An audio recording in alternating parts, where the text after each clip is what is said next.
What Really Happened with your host, Mike Rivero, because World War III is a really bad idea. Here is your host, Michael Rivero. And aloha, America. Welcome to our show today. It's Friday, September 23rd, 2016. Thank goodness it's Friday. Thank goodness it's Friday. Thank goodness it's Friday. The phone lines are open, 800-313-9443, 800-313-9443. Mike is in our control room, ready to answer the phone, put you on the air with your comments and questions. A reminder, the lovely Lady Claire will not be joining us in hour number 3. She had a scheduling conflict, and as you can imagine, we're both busy. We actually have lives outside of WhatReallyHappened.com, and for Claire, that's mostly her choir and the rest of that stuff going on. All right, so getting on into the news here. A lot of stuff going on here. As you know, Monday is going to be the debate, the first debate between Donald Trump and Hillary Clinton. And some of Hillary's inner circle are already starting to acknowledge that Hillary's feeling a little nervous about this, that she's a little scared, and she's trying to figure out some way she can gain some kind of an advantage. Now, we're looking at this story that came out of the Daily Mail. Hillary wanted to debate Donald Trump on a step stool. She wanted a stool because he's very tall. Psychologically, there's an advantage. She's been turned down for that. And perhaps what is most significant is Hillary will not be getting commercial breaks for her coughing fits or fainting spells, or to run off stage and have a swig of whatever medication here. So basically, she's going to be up on that stage for 90 minutes solid. And people are very, very, very nervous about that. As of the last poll, 75% of Americans are going to tune in, which is a very high viewership for a presidential debate. And you'd think it would be important, and normally it is, but people are really coming on in, and all the pundits are saying, well, things are going to change after the debate, and, you know, pay no attention to Donald Trump being ahead in the polls that we rigged for Hillary and not enough. After the debate, it's really going to change. We'll see what's going to happen there. Time will solve that mystery. U.S. General Michael Flynn is quoted in a story that came out of Investment Watch blog that Hillary Clinton is unfit to be president and commander-in-chief of the United States because she's mentally unstable. And again, that's an area of concern. Who gets to hold those keys to the nuclear weapons? Now, there is, of course, the two-man rule. So if somebody's out there saying, well, you know, Donald Trump could take the keys to the nuclear weapons and unleash World War III, and so could Hillary. But in theory, there is what is called the two-man rule, which says that for an unprovoked nuclear attack, there have to be two authorizations, one from the president and one from a second member of National Command Authority, who would be like the vice president or a handful of people who would form that second person here. So it's not as reckless and Wild West as you might think, but still it's an issue. The job of the president is to make choices, make decisions, and they have to be thinking clearly. And there is a real reason to think that Hillary Clinton has suffered some form of brain damage, and even before that, her behavior throughout her entire career is that of a pure sociopath. And we really cannot risk having somebody like that in that top office. And yes, some of our past presidents have been sociopathic as well. That doesn't mean we should go ahead and go along with it yet again. Let's take a phone call. Jeff in Toronto. Aloha, Jeff. Welcome to the show. What's on your mind? Jeff, are you there? I just wanted to make a remark here, and I just wanted to get your opinion about something. I was just reading CBS News online today, and there's a story about Mark Cuban and how he'll have a front row seat at the first presidential debate. And I just want to read a brief paragraph and this is from CBS News. Generally, I don't trust a word they say, but on something like this, I would believe it 100%. And the paragraph is this. It says, Mark Cuban is getting ready to rumble. The billionaire investor and Dallas Maverick owner announced Thursday that he'll be seated in the front row for the presidential debate on Monday night to be held at Hofstra University, New York City. And his tweet was this: just got a front row seat to watch Hillary Clinton overwhelm Donald Trump at the humbling at Hofstra, is what he called it, on Monday night. It's on. So, I mean, this is such a transparent place. I'm assuming that next they're going to give free tickets to Rosie O'Donnell, and they're going to have, like, anti-Trump T-shirts on the front. Oh, they're loading it against Donald Trump. The moderators are all on board with Hillary Clinton, and it's really weird because they've come on out there and they're saying Donald Trump really ought to not be aggressive for this first debate. I mean, he's just going to be seen as picking on a little old lady who's sick and the rest of it, and they're trying to appreciate the public opinion. Where they're going to come out and say, oh, well, Hillary's going to win, Hillary's going to win, Hillary's going to win, and then after the debate's over, they'll say Hillary won, and hope to convince people. And perception really is a very important thing here. When you go back to the debates between Richard Nixon and John F. Kennedy, those who heard the debate on the radio thought Nixon had won. Those who watched it on TV thought Kennedy had won, and Nixon was always joking about his makeup artist after that, because the makeup artist did make him look sleazy. I mean, even over and above how sleazy he really was. We're going to take a second here to do a shout-out to our on-air affiliates who are rejoining our network right now. Obviously, top of the show, we're talking about politics here.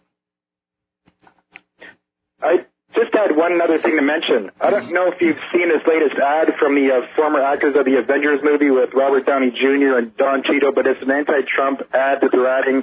And I don't know about you, Mike, but I know you've worked in Hollywood before. But for me, like listening to a celebrity on television backing a certain political candidate doesn't really sway me a lot, but this ad goes way beyond the pale. I mean, Robert Downey Jr. is almost bringing himself to tears about how nuts Donald Trump is, and Don Cheadle's on here calling Donald Trump a racist and abusive coward.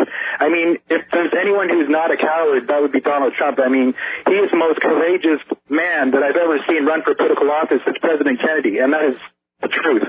I've never seen a man with so much bravery than that. And so for this is such a ridiculous and disgusting ad. I can't believe it, but it's not going to go anywhere either. But Donald Trump is one of the most bravest men that I've seen in many years. I would agree, because we know he's literally risking his life by going up against the narcocracy. He is. Now, Hollywood, by and large, tends to be liberal. They want to be seen as progressive and out there on the cutting edge. Obviously, if you're good friends with the current president, that is going to give you an advantage in furthering your own career. Or for those who, like George Clooney, are thinking about a career in politics themselves, they're trying to make those inroads and build those relations.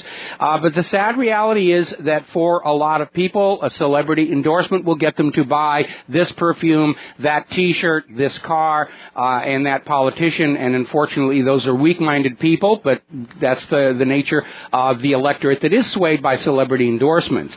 Obviously, again, as you said, having worked in Hollywood, if a celebrity tells me something, I really don't pay attention to it unless they're talking about green screens and traveling mats and the software that takes the zits off their faces and the rest of it. But right now, Hillary is trying every single thing she can think of, and celebrity endorsements are going to do it. And you need to remember, when Bill Clinton was president, his brother was actually out there in Hollywood making sure that everybody was staying in line, and there was a lot of cocaine flowing around at that point. Roger. Yeah, Roger, and there was just a lot of that stuff going on out there. There are a few voices in Hollywood who have stood up and said, this is a dangerous direction. We're going to, go the conservative. And yes, they risk their jobs by doing so. And that's just a reality. And, It's almost turning into the anti-communist witch hunts in the 50s, where if you have a certain political leaning, then your name is mud in Hollywood, and that's disgusting. I mean, if you live in a democracy, you should be able to say what we want. That's exactly right. And, back in the 1950s, it was commie, and for most of Hollywood's history, it's been anti-Semite, and today it's conservative. Yep. I don't want to go totally anti-celebrity. I mean, I live in downtown Toronto, and it's actually quite common to see a lot of filming here, and, I've met it's a beautiful city to film. Some of them are quite nice and considerate. I mean, My mother met Kiefer Sutherland, and he bought her lunch that she was having at the time. But I mean, it's just like when you go out of your way and try to manipulate the public, to me, that's a little bit disgraceful. But when you're going on television calling Donald Trump on these ads, and you got a smile on your face, you're calling Donald Trump a racist, an abusive coward. I mean, that's just beyond the pale. I mean, yeah, where's your shame here? I mean, you know. Well, they don't have any shame. That's why they're such good actors.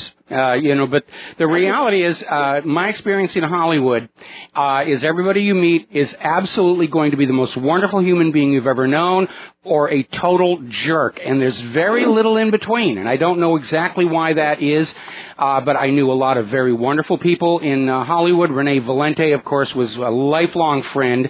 And then I met some other real jerks, and I'm not going to bother naming them.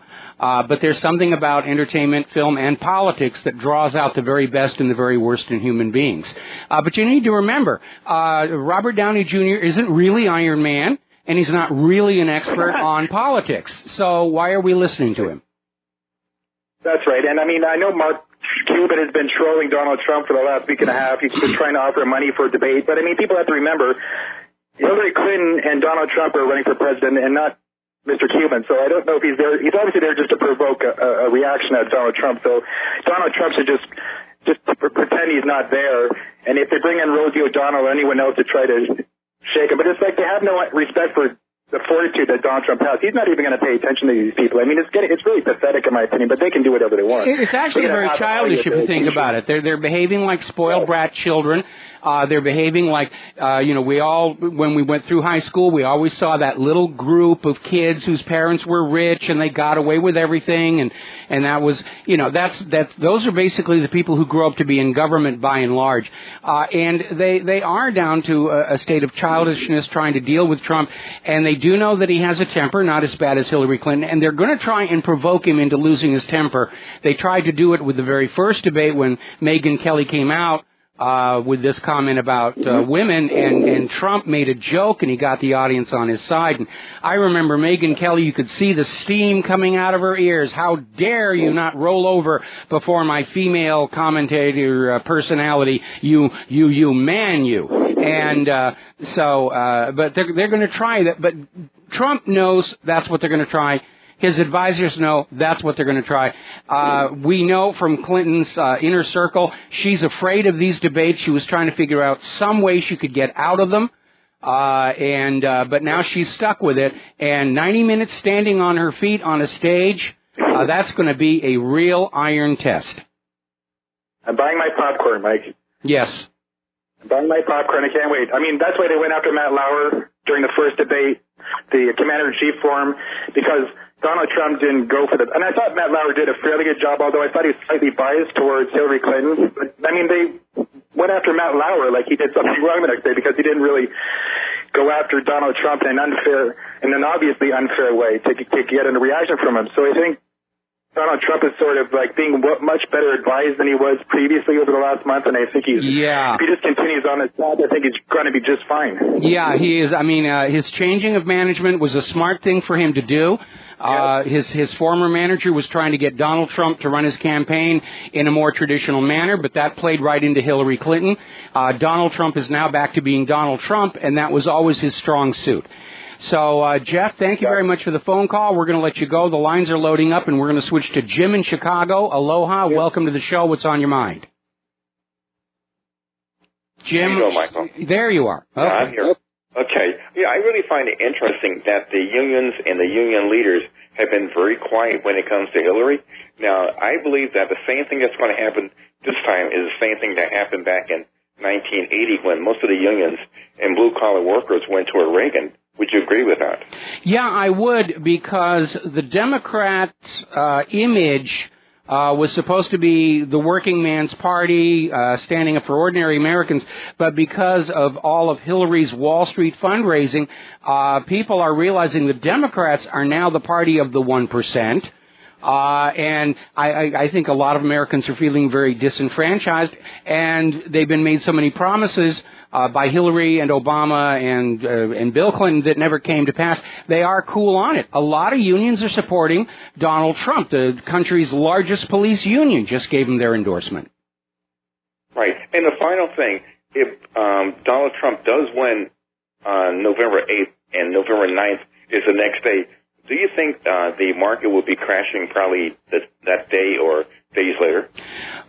There wouldn't be much point to the market, pardon me, crashing there and then. A market crash obviously would favor Donald Trump, but once the election is over, I think we're going to start seeing corrections much more than a crash. But we even have the United Nations out there saying that we're coming up on a period of massive debt defaulting throughout the world's financial systems. Because and again, it goes back to that 11th marble. When private central banks, by design, create more debt than money with which to pay the debt until the system locks up and comes apart, and that's exactly what's happening now. And because of globalism, it's all going to go down together, and it's going to be very, very ugly. And the money junkies are going to try and use this to reassert a new form of private central banking. We're already hearing rumblings that the IMF is getting ready to release their version of a new global currency that we will all use. But I think most people are going to realize that private central banking is what destroyed the United States economy and the economies of Europe and the economies of every single other country with a private central bank. And a new global private central bank is not going to be seen as a workable solution. I agree with that, but don't you think the mainstream media will blame it on Donald Trump for being elected? They're going to blame everything on Donald Trump. I'm waiting for them to blame Donald Trump for what happened down in Charlotte. Well, that's coming. Yeah. So, okay, Michael, thank you very much. All right, thank you. We're going to switch over to James in Japan. Ohio guy, much more than a crash, but we even have the United Nations. Hold it. I'm hearing myself coming back to me rather than... Okay, James, are you there? Yeah, I'm here, Michael. Okay, we had a little bit of a technical goof there, and I was hearing my own voice, and I can't stand my own voice, so go ahead and talk to me. Well, I can't stand it either because... All right, thank you for calling. I've already forgiven you.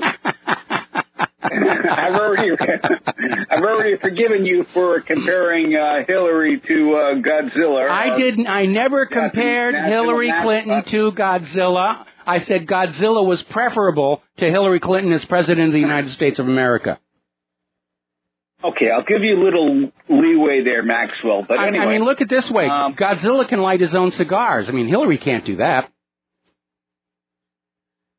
Well, that's where you're wrong, because it's so upsetting how you keep insulting her with all the Parkinson's and the cockeyed and all this, different kind of things, because It's an insult only if it's not true. I've seen in my own eyes on TV that her double looks to be in excellent health.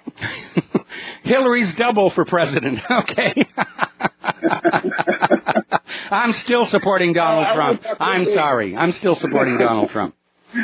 Yes, Hillary's double looks better than Donald Trump. I will give you that. All right. Thank you. I want to talk a little bit about Syria.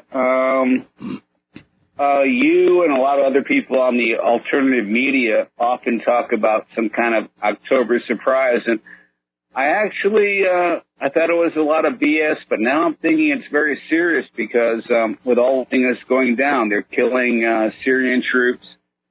Lavrov has gone to the UN and has given evidence what the U.S. is doing and how they're supporting ISIS, and I think they're just looking forward to getting an American plane shot down and trying to make this to be something where they're comparing Trump to, to Russia and, and to Putin, shooting a plane down, and is this the guy you want to have, and they're already out there claiming that WikiLeaks is now working for Putin and Russia to embarrass Western leaders. Well, let's face it, the Western leaders have done things they ought to feel embarrassed about. And but it is showing signs of chaos. It's lost any kind of a sense of a real narrative. But what's going on here is very simple. There is a large number of people in power and wealth in this country who see a new world war as their best option.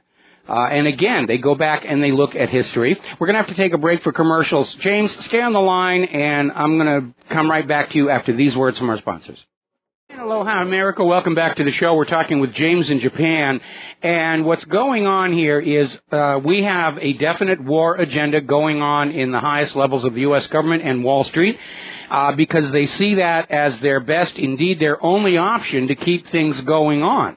And they're relying on history in that every time the U.S. gets into a horrible economic mix, they get into a major war to get out of it. Crash of 1907, World War I. Crash of 1929, World War II. Crash of 2008, World War III. And we've heard them say time and time again, war is good for business. War is good for... No, it isn't. It's good for the war business, but that's all. Because while the war business is doing great, everything else, schools, hospitals, roads, bridges, is neglected and allowed to basically rot away. But the United States, coming out of World War II and the Bretton Woods Agreement, was making huge amounts of money off the rest of the world's commerce by forcing them to go through the U.S. dollar. And because of that, they got lazy. They've allowed American manufacturing to decline in quantity and quality. They can't even build good weapons anymore, which are a big-ticket item. And nobody wants our GMO agriculture. And so right now they're looking at a situation that unless they can get the world back to using the dollar for all global trade and banking, the whole shebang is going to come crashing down. And that's why they're desperate to get into a major war against Russia to end the threat of the ruble to the U.S. dollar, and a major war with China to end the threat of the yuan to the U.S. dollar. And if they think that Hillary is about to self-destruct, what they're going to do is get this war started before Donald Trump can take office in the White House. And that's their thing, and that's why we're seeing all this ramping up here. We could be in World War III for real by the end of this year. Now, Donald Trump may pull a fast one on them in that he comes out of the world of professional business, and I think he's a little less obsessed with his historical legacy than professional politicians tend to be. He might get into that Oval Office and pick up the phone and call Russia and China and say, you know something, this war is a stupid idea. Let's just call it off. Putin will say yes. China will need a little more schmoozing, and that will be it. But it looks to me like the war party in the United States is planning on sticking Donald Trump with World War III the way Herbert Hoover was stuck with the Depression of the 1930s. And I think that's what's going on. James, are you there? Oh, I guess. Oh, he's gone. All right. Well, sorry about that, James. Hope I answered your question. Now then, getting on back to the campaign. Hillary Clinton and her campaign are in thrash mode. They're out there just trying to find anything they're going to get traction with. They're losing traction with the millennials. They're losing the black vote. They're losing the Hispanic vote. They're losing the vagina vote. And so Hillary has come on out with a new ad saying that Donald Trump is a poor advocate for women. Is this the president we want for our daughters? And it's a major, major strategic goof because it opens Hillary up to all the times when she went on out and harassed victims of Bill Clinton's sexual appetites. Hillary Clinton is most assuredly not a champion of women's rights and values. She's taken huge amounts of money from Middle Eastern governments that oppress women. And it gets right to that heart of that trustworthiness situation. Hillary Clinton is going to tell you what Hillary Clinton thinks you want to hear, take your money and your vote, and then you're on your own.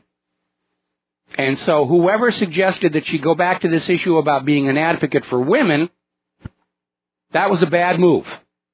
That was a bad move. Now, there has been a development in the Ammon Bundy case because the Ninth Circuit Court has just reminded the federal government that they have to prove what's called subject matter jurisdiction over property in the United States of America. This goes back to that enclave clause in the Constitution. Basically, the Bureau of Land Management has been throwing its weight around on a presumption, an assumed subject matter jurisdiction. They assume they have jurisdiction over land owned by private American citizens, and the Ninth Circuit Court said, no, you have to prove you have a legal right to be administering this land. More when we come back. Aloha, America. Welcome back to the show here, and we're talking about the latest development in the Ammon Bundy case here, where the Ninth Circuit Court has basically reminded the government that under the terms of the Enclave Clause of the Constitution, the federal government at best acts as a property manager on the public lands. And that role does not actually create any legal precedent for exclusive use by the federal government, meaning the federal government cannot kick you off your land just because they think the desert tortoise is endangered. And they've drawn a line pointing out the fact that the Bureau of Land Management has been going around the country taking land from people as if the federal government owns that land, and it does not. That land belongs either to private citizens or collectively to we, the American people. The government is supposed to be a caretaker, nothing more. So Ammon Bundy has been totally vindicated, and I'm sure that everybody else who's been abused by the Bureau of Land Management is going to be filing lawsuits, which I think they ought to. And remember, why is this all happening? Well, because the Clinton Foundation received massive contributions/bribes in exchange for which Hammond Ranch and other publicly owned lands were leased to Russia, to a Russian uranium company, Russian-Canadian uranium company, along with 1/5 of all U.S. uranium ore. It doesn't get more corrupt than that. We have our government worried about a potential nuclear war with Russia, and what are they doing? Hillary Clinton and the government are basically giving the Russians 20% of our nuclear ore, our uranium ore. Doesn't make any sense at all. All right, let's take a couple of phone calls. Jeff in Texas, aloha. Welcome to the show. What's on your mind? Hey, Mike, how you doing? Doing fine. Yeah, I was wondering, who do you think would be a good CIA director if Trump's elected as President of the United States? Oh, that's a good question. That's a good question, and I have to admit I haven't put a lot of thought into it. Of course, I'm holding out for NASA myself. But I'll have to think about that one for a while. What is going to be really important is to find somebody to head up the CIA that is not tangled up with this ongoing problem of CIA drug smuggling, which goes back at least as far as Vietnam for heroin, Afghanistan, heroin, Central and South America, cocaine. CIA, in a lot of people's minds, CIA stands for Cocaine Importation Agency. And I think Trump needs to find somebody to head up the CIA who's going to rap some knuckles and say, you're not in that stuff anymore. Well, what they ought to do is go back and change that finding by Reagan's Attorney General, William French Smith, who said it was okay for the CIA to be associating with drug smugglers and not have to report them to the DEA. All it's going to take is a law that says if CIA encounters drug smuggling, it must be reported to the authorities, and a big chunk of that stuff is just going to shut down. Not all of it. CIA is always going to find a way to work around it. CIA always operates well outside government containment. When Wild Bill Donovan set up the CIA, he said it was a two-edged sword because there needed to be a centralized intelligence coordinating system, but at the same time, it represented a threat to the government and the rights of Americans. And it wasn't just CIA. Same thing with the FBI. J. Edgar Hoover use the resources of the FBI to get blackmail information on American government figures, including President John F. Kennedy. He had his special private files, which all disappeared when he died or was assassinated. That's how he wound up as FBI director for life. He had the dirt on everybody. These intelligence agencies can, if left unrestrained, be a threat to our way of life. Yes, those are two pretty important appointments, FBI and CIA. I'm curious as to who he would put in those spots. Anyways, thanks for your time today, Mike. Really enjoy your show. All right, thank you very much. We're going to switch over to Errol in the Netherlands. Aloha, welcome to the show. What's on your mind? Yes, hello, Mike. I want to elaborate on that. What you said about the CIA, FBI, and, those agencies are just, how do you call it? a moment of time. You know, they are in the agency. It's like 1984, and I'm sorry to say this to most of the people that are in the agencies, but I've been myself into an agency, and I want to say to you, it's all compromised, because when you look at it, yeah, and when you look at it at the longest prospect, you know what the prospect is. When we see the whole thing coming down, what we are now doing in the Greater Israel Project, what is happening in Europe, yeah, with so many countries, yeah, so many countries in one time. Then we got to analyze this prospect that when we are talking about terrorism is what the Western culture, not culture, I must say culture, okay, but the Western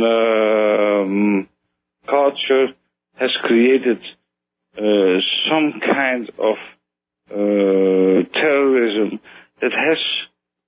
You're talking about the blowback. To our homeland. You're talking about the blowback. Homeland. Well, we need the blowback, exactly. Okay, we need to delineate here, because a lot of terrorism is actually a big theater pageant put on by nation states to push an agenda. Yes, when you invade somebody else's country and you kill their friends and families and blow up their villages and towns and everything, they're going to be very, very angry. But more and more we're coming to understand that acts of terror are actually created by nation states in order to motivate their people along a certain direction. And we now know that there are 42 historical false flag attacks that changed the course of history that are now officially admitted to, and of course we can assume that there's a few hundred that still are classified and being officially denied. But the reason you have to be very suspicious about acts of terror is looking at it from the point of view of what are they trying to accomplish? What is the socio-political intent of the act of terror? Because anybody who is trying to change the society in which they are in, they understand they need the support of public opinion. And if they commit any act that destroys that support, they've destroyed themselves. So most acts of terror are actually done by third parties to frame on somebody else to destroy public support for them, whether it's Israel staging false flag attacks to destroy public support for the Palestinians, or any of these other examples. And I like to point out, think back to the American Revolution. How far would George Washington and Thomas Jefferson and the boys have gotten toward their goal of an independent nation if they'd been going into schools and blowing up the school children? And the answer is they wouldn't have gotten anywhere, which is why they didn't do that. And so at this point, I mean, we had this CIA expert come out earlier in the week saying that all the post-9/11 false terror acts are all false flagged by nation-state actors. And I'm inclined to strongly agree, because you have to ask who benefits. May I elaborate? Real quick, we got a lot of calls, so you're going to have to go fast. I'm going very fast. May I elaborate? Why has the State of Israel been created? You know why? Because it's another elaboration, yeah, for it's how do you call it? The State of Israel, yeah, it's another. It's not a country. It's an how do you call it? Pirate kingdom. It's an no. In Dutch we call it how do you call it? Well, I don't speak Dutch, so I can't help. We take that country and it's ours. How do you call it? Occupied. Yeah, it's occupied. Yeah, it is all occupied. And by the way, I did repost to What Really Happened this morning in response to one of yesterday's phone calls, my article on Israel and Palestine, The Maps Tell the True Story, which shows how it is Israel that's trying to wipe its neighbors off the map, not the other way around, and all this documentary evidence that, yes, there was a Palestine before Israel. There were Palestinians before Israel. It's one of the big lies they put out. Anyway, Errol, I need to cut you off because the phone lines are full, and we need to move on here expeditiously. Steve in California, aloha. Welcome to the show. What's on your mind? Yeah, one of your callers talked about who would replace the FBI director, James Comey, and that brought back just a question for me. Knowing that Ron Paul, believes very similar to a lot of policies that Donald Trump carries, you think Donald Trump would bring Ron Paul or offer him a position in his administration? I would love to see him as head of the Treasury. Great idea. Great idea. That was my only question. All right. Well, thanks an awful lot. We're going to switch over to Dustin in New Jersey. Aloha, Dustin. Welcome to the show. What's on your mind? Dustin, are you there? Okay. I guess Dustin's on hold. Can we switch to Mark in North Carolina? Mark, are you? Hi, Mark. There's Dustin. Oh, there's Dustin. Okay. Hi, Mike. Yeah, Ray McGovern for the head of the CIA. Excellent idea. Finney for the head of the NSA. Excellent idea. Hey, Mike, I just want to say, like, the actors, what a disgrace they are, like Robert Downey Jr., like they always saying how they're always fighting for all these rights around the world for people, and they want Hillary in? Look at all the people she killed. I mean, it's a bit bizarre, It's like they just don't understand that. Like, I don't get it. Well, okay, remember, stars always want more media attention, and sometimes, they'll go to absurd lengths, like release a sex tape or something. But one of the ways that you build your career and your name value is you get involved in causes. But most people in Hollywood are very careful to only get involved in causes that won't really cost them anything. That's why they'll get on board with clubbing baby seals or deadbeat dads or all the rest of that stuff, because those who go up against the real source of problems in this country, their careers evaporate. Nobody in Hollywood is talking about government-sanctioned drug running, except possibly for Oliver Stone. He's starting to get into there. But for the most part, people in Hollywood, they pick a safe cause. I'm out there, we've got to, preserve dandelions and all the rest of that. And they don't really have the courage to stand up and say there's a problem with our basic core society. Because they can lose their careers. I mean, back in the 60s, Jean Seberg was a very, very famous actress.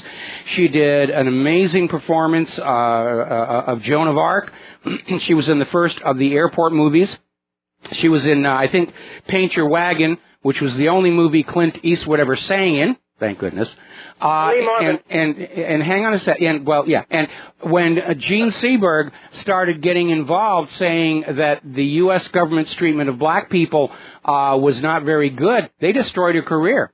They planted a story in Joyce Haber's gossip column in the Los Angeles Times that Jean Seberg was pregnant out of wedlock with one of the Black Panthers. Now, even though it was the 1960s and the beginning of civil rights movement and the summer of love and the autumn of gonorrhea, most Americans still had a real problem with interracial sex and interracial birth, and the FBI destroyed Jean Seberg's career, and ultimately she committed suicide. But her husband had been a French diplomat, and so he was able to pull strings and get the actual FBI documentation and said, if you don't apologize for what you did, I'll turn this into an international sting. So it's one of the very, very, very few times that the FBI has been forced to apologize for these dirty tricks they play on people to destroy their careers. Unfortunately, the apology was published, right above the obituaries on the back of the newspaper. But at least, they were forced to apologize. So, that's the reality of Hollywood. I mean, when I got blacklisted, one of the things that really hurt the most, when I got blacklisted, it was all the people that I had known and worked with for years and years didn't want to be seen with me, would cross the street to the other side because they didn't want to be seen. They were that afraid of the blacklisting. And that really kind of hurt. I mean, even back then, I expected the government to behave like the government. I really thought that my friends would still be my friends. Oh, no, they didn't want to be seen with me at all. The only one who really did stand by me throughout that whole time was Renee Valente. And Mike, real quick on Syria, we are in World War III, and Syria and Ukraine are the official battlefields, and the Russians aren't going anywhere. They're the flashpoints. They're the flashpoints. Yeah. They're not it's not going to stay in those flashpoints. This one is going to be truly a global war, and it is going to go nuclear. And I'm in agreement with you. I'm sure that textbooks 50 years from now are going to say that World War III was underway at this point.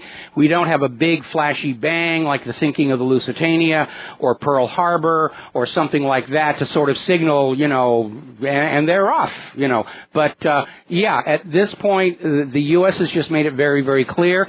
They see a new world war as the only way they can survive, let alone perpetuate their power and wealth. Even as we have our top military start to admit that we're probably going to lose this one now. And all of our textbooks will probably be charcoal in the cities. Yeah, what was it that Winston Churchill said? The next world war is just going to make the rubble bounce. Yeah, Albert Einstein doesn't know what World War III is going to be like, but everybody knows what World War IV is going to be like, sticks and stones. Yeah. Yeah, we all know what's coming. All right, thank you very much. Here, we're going to switch over to Mark in North Carolina. Aloha, welcome to the show. What's on your mind? Hey, Mike. Mike, funny, this guy must have been reading my mind, Justin. I was also going to say either Ray McGovern or William Benny. But I also think that President Trump should consider just turning the CIA back to the military where it started from, because I think there'd be more control over it that way. I think Donald Trump ought to do what John F. Kennedy tried to do, break it into 1,000 pieces and scatter it into the wind. Because the heads of these agencies think themselves that they're running the country and the civilian government is just for decoration. J. Edgar Hoover used to call his office at the FBI the seat of the U.S. government.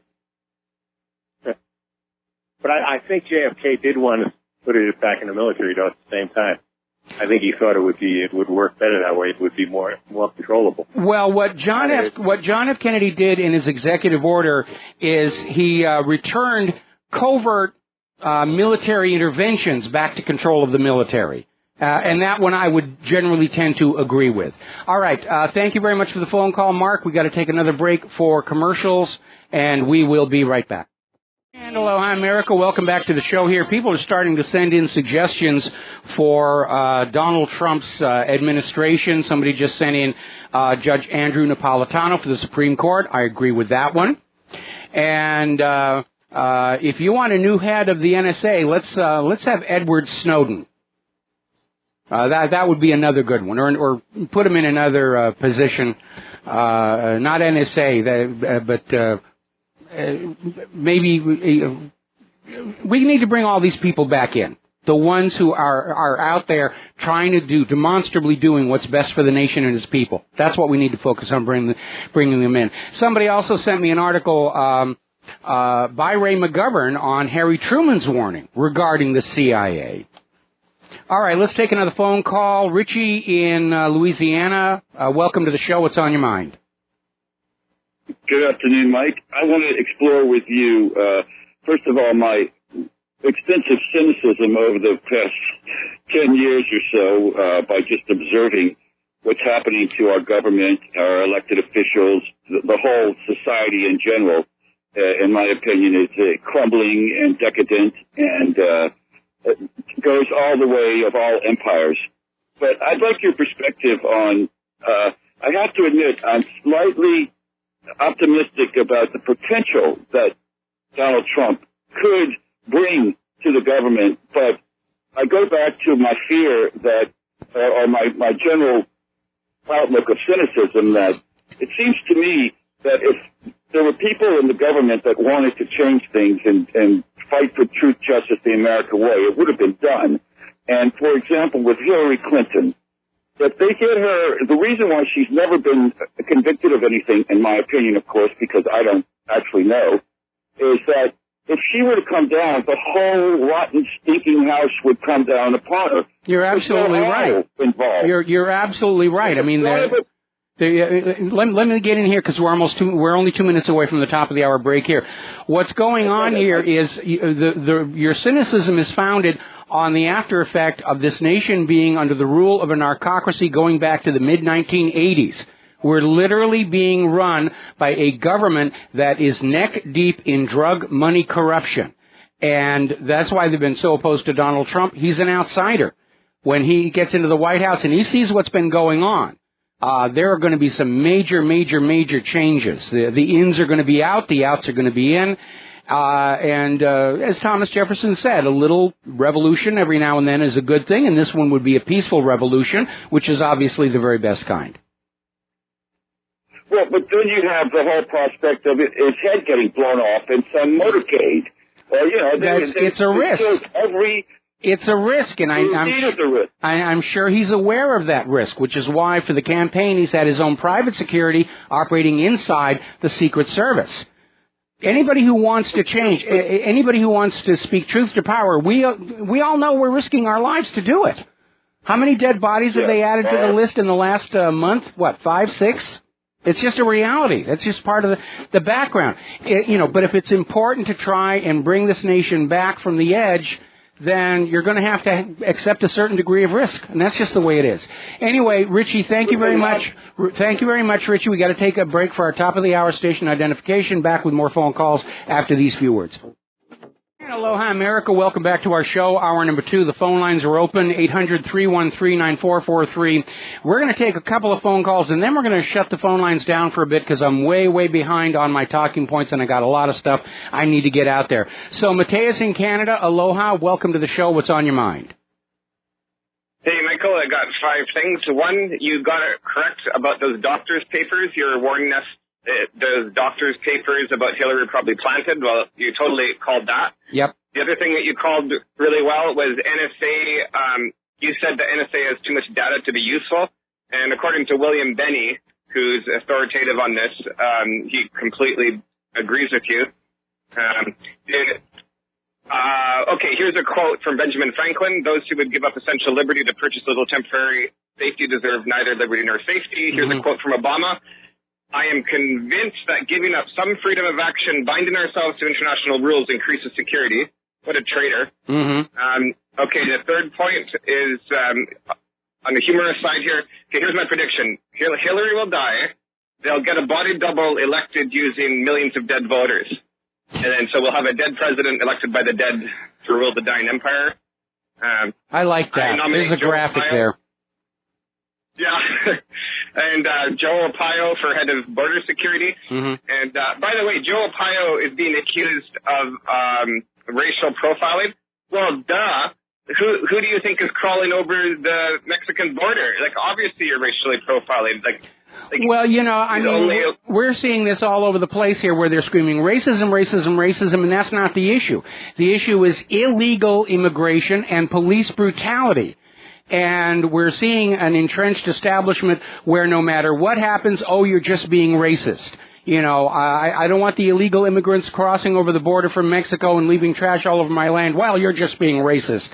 I want to preserve America's job for Americans. You're being racist.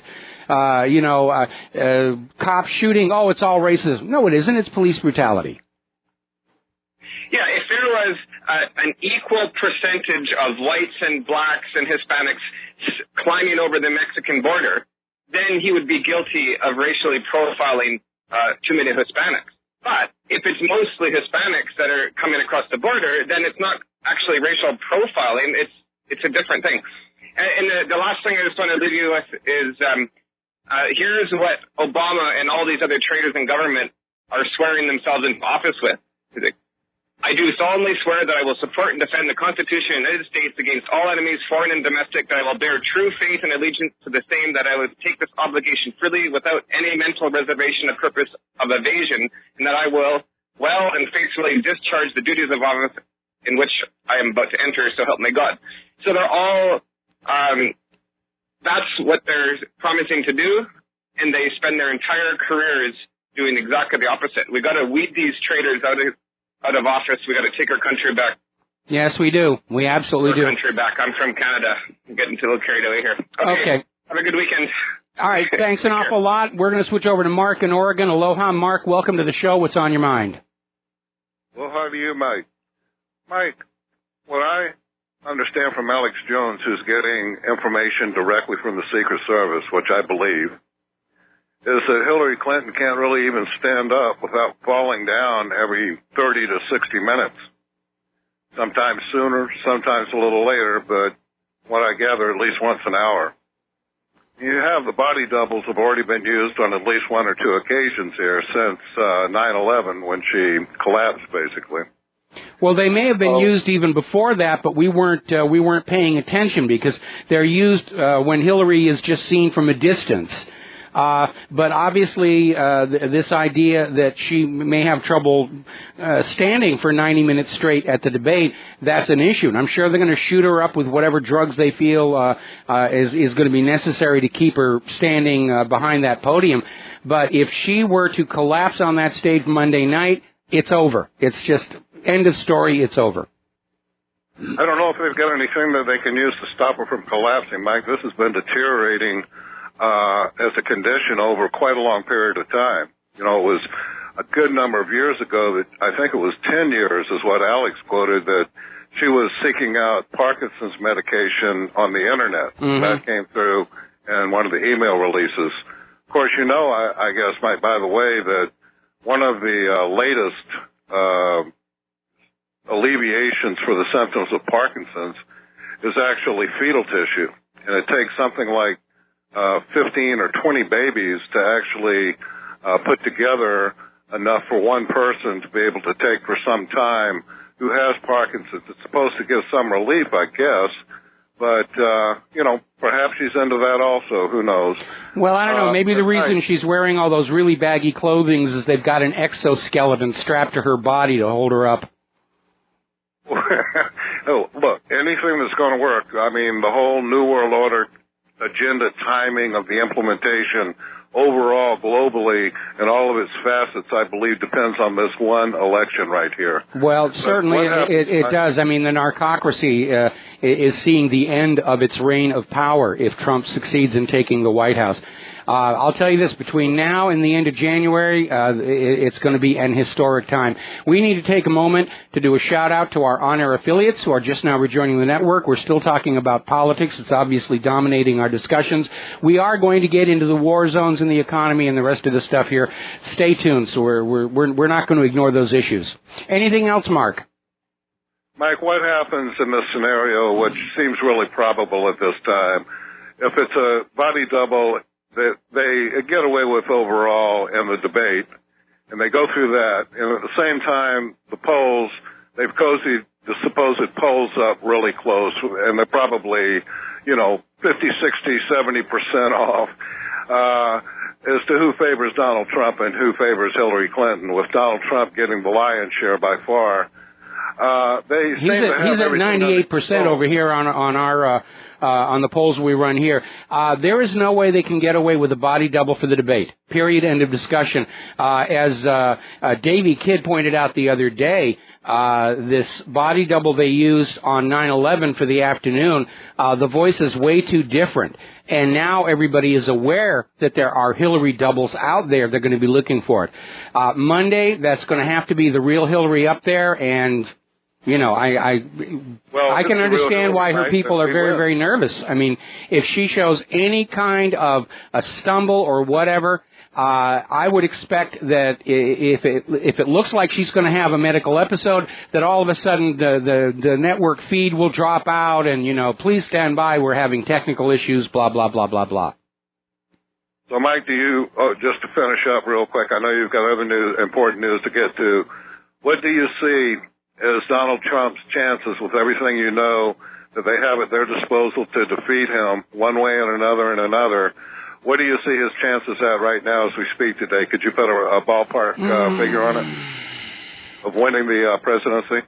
That is very hard to do, because it really all comes down to how willing the establishment, the narcocracy, are to risk a civil war. That's what it really comes down to. That's right. What is the reaction to their cheating if they manage to get Hillary Clinton in, and you've got 90% plus of the people in this country that are pushing real hard emotionally for Donald Trump to save our own necks collectively. Yeah. Well, Mike, God bless you, sir, and have a great weekend. Sure do appreciate you. All right, thanks an awful lot for the phone call. We're going to let you go, and we're going to close the phone lines for a little time because I got a bunch of stuff you need to hear today. It's not going to last till Monday. Now, Representative Jason Chavez, chairman of the House Oversight and Government Reform Committee, has basically come on out and said that the FBI made an immunity deal with Clinton aide Cheryl Mills, and went on to basically crack, saying no wonder the FBI couldn't prosecute a case. They were handing out immunity deals like candy.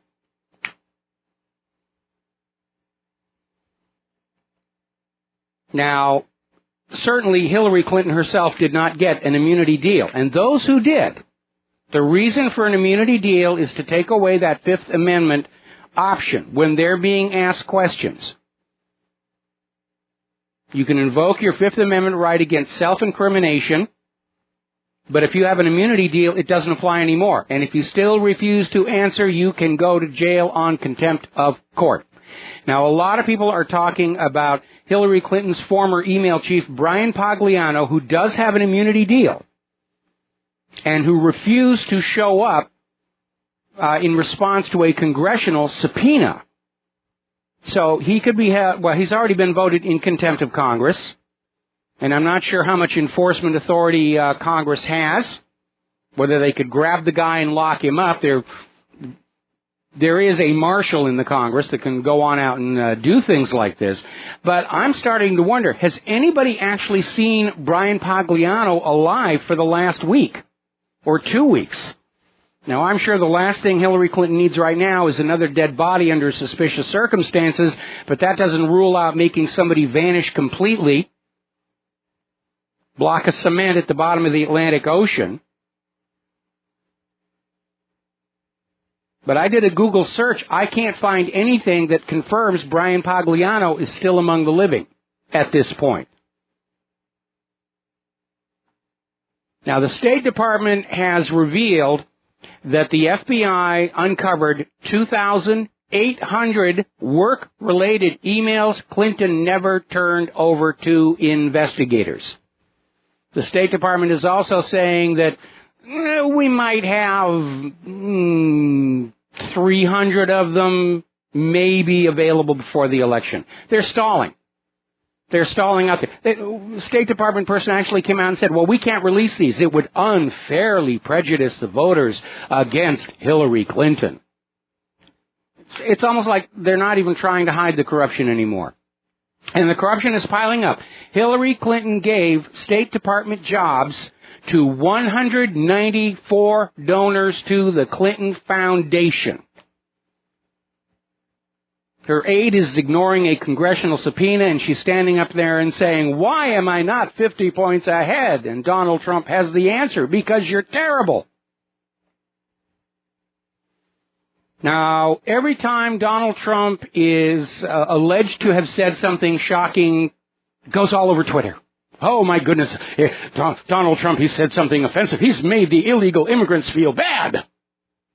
Well, it turns out Hillary is already known to have the most counterfeited number of Facebook followers and Twitter followers, and now we're finding out that there is a company over in Manhattan that is basically, it's called Share Blue, and all it does is post things on Twitter and then using phony Twitter accounts, forwards them, retweets them to saturate Twitter with pro-Hillary Clinton, anti-Donald Trump propaganda. It's not a real grassroots movement. Hillary Clinton's entire campaign is one gigantic illusion, trying to convince you that she's got popular support, which we already know is an illusion when you look at the respective photos of Hillary's rallies versus Donald Trump's rallies.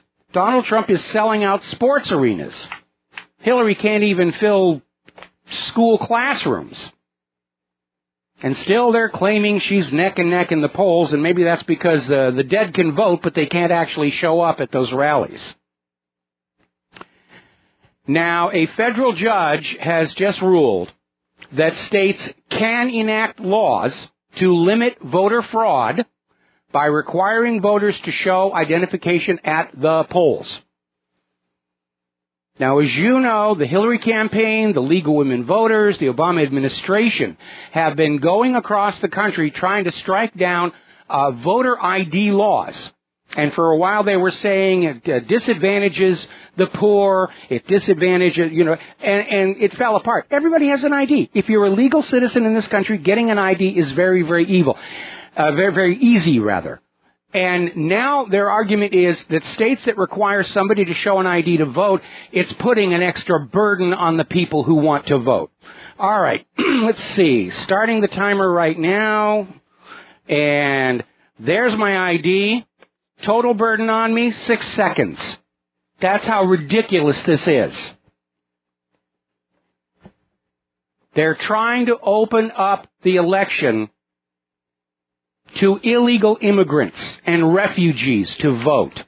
Now, the other day, remember there was a story that came out on how there were 858 illegal immigrants who were scheduled to be deported because of criminal records in their home countries, in this country, security issues, connections to drug smuggling. These were people that should be kicked out of the country, but, it was an accident. They were granted citizenship. As it turns out, this was not an accident. These people were made citizens in the expectation they will be voting for Hillary Clinton. And now we're finding out that the Obama administration has instructed the Immigration and Naturalization Service to convert as many illegals and refugees into citizens as they possibly can before the election. They've even authorized overtime. They're working these INS people 10, 12, 14 hours a day. You're a citizen, stamp, you're a citizen, stamp, vote Democratic, stamp, vote Democratic, stamp.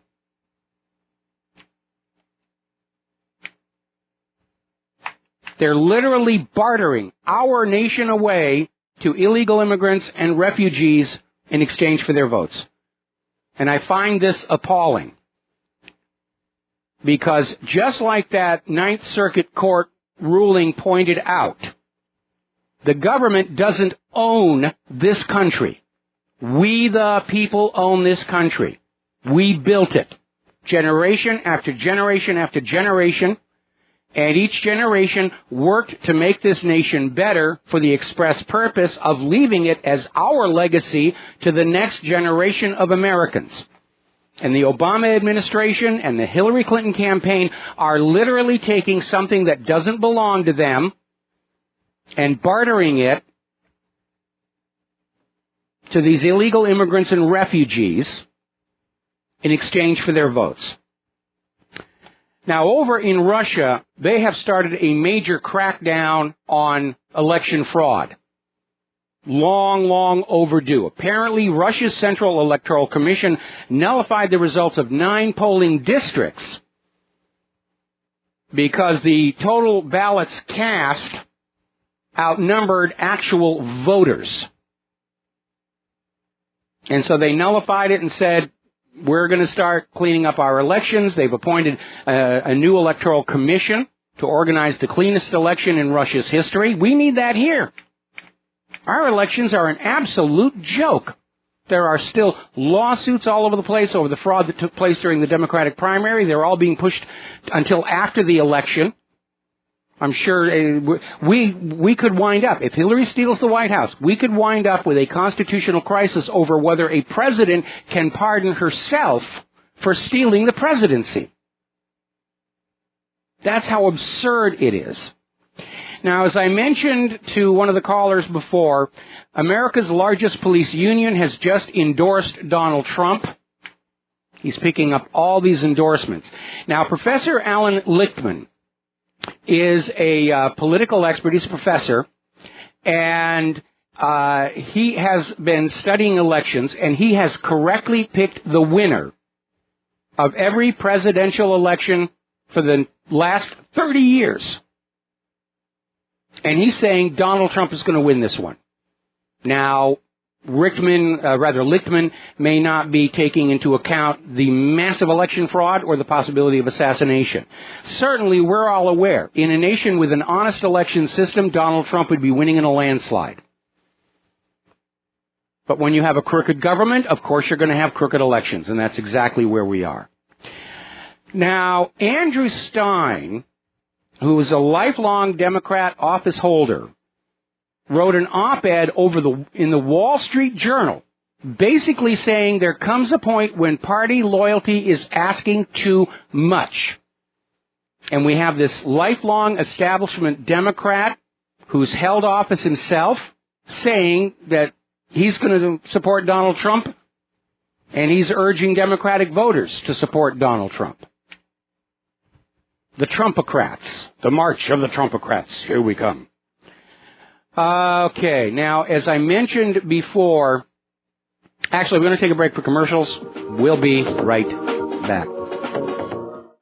And aloha, America. Welcome back to the show here, and let's talk about the war zones. Things are getting very tense over there, and as I mentioned earlier in the show, it may well be that the war party is starting to accept the inevitability of a Trump presidency, and they're going to crank up the war before he can take office and call the whole thing off. So, to nobody's surprise, with the collapse of the ceasefire following the U.S. attack on Syrian forces, Syria has uncorked a new offensive against Aleppo, and this time they're going to go on in and just absolutely scrape it out with the assistance of the Russian Air Force.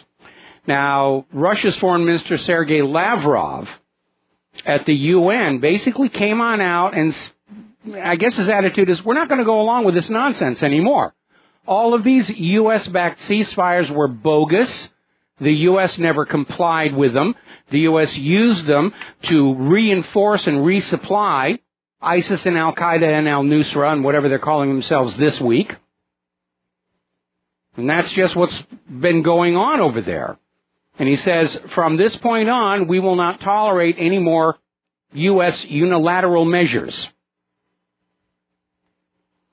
Now, Russia, in addition to asking for a UN investigation on the destruction of the UN aid convoy, is also saying that it's time for the UN to investigate the links between the U.S. government and these terrorist organizations. And there's a lot of material for them to work with. There are the declassified State Department documents. There are the leaked emails. There's all this information out there where Barack Obama and then Secretary of State Hillary Clinton were, in fact, smuggling weapons from Libya to Syria using that consulate in Benghazi, which is an act of treason. And Russia is now demanding that the UN start investigating that.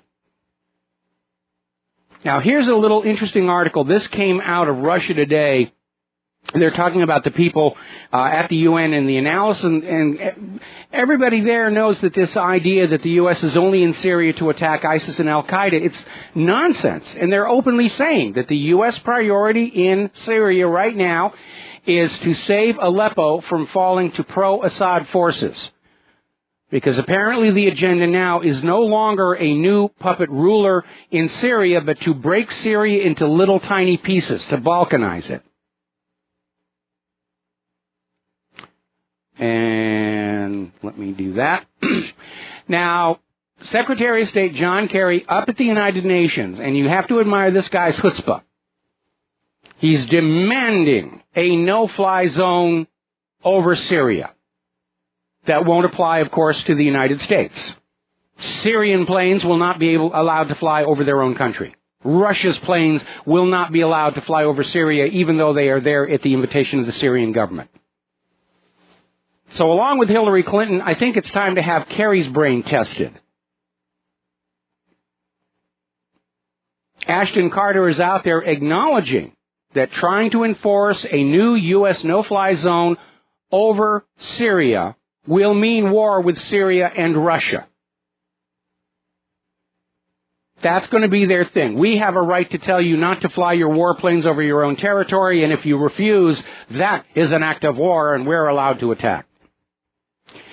Now, the Syrian army, in driving out more of these terrorist groups from Latakia, they found a manual for terrorists printed in Turkey on instructions on how to conduct war on foreign soil, and includes how to use nuclear weapons. Now, obviously, this is an area of concern, given that announcement by CENTCOM just yesterday, that before he died, Osama bin Laden was setting up a global terror network. And I think I also said yesterday that the next false flag is going to have to be a big one. Crashing planes into buildings isn't going to do it anymore. I even said on the show, setting off a nuclear bomb someplace, and now we have the propaganda. Oh, it's those terrorists in Syria. They're doing all of this stuff. They're telegraphing what they're going to do. We'll be right back after these commercials. And aloha, America. Welcome back to the show. We're going to go ahead and take one phone call here from John in Barbados. John, aloha. Welcome to the show. What's on your mind? Aloha, Michael. Yes, I have to disagree with you about the election somewhat. As far as I can see, Michael, what if Trump wins? What he'll be faced with is an entrenched establishment, institutions who will do everything to frustrate him, and it'll be a real uphill battle. He's going to have to do so many things all at once that I think it'll overwhelm him. Well, you may be surprised to find out I don't exactly disagree with you, and I've been saying all along that in addition to getting Donald Trump into the White House, we have to kick out all the incumbents in Congress who would obstruct him, and we need to give Donald Trump a Congress that will work with him. I'm hearing myself back again. Okay. Hang on, John, let me finish. Okay. One thing that Donald Trump will have the authority to do, of course, is to pick new heads of the CIA, FBI, Department of the Treasury, the Cabinet, and that will be a catalyst for a lot of change to start, going downhill. But there are obstructionists in Congress, and we have to get rid of them.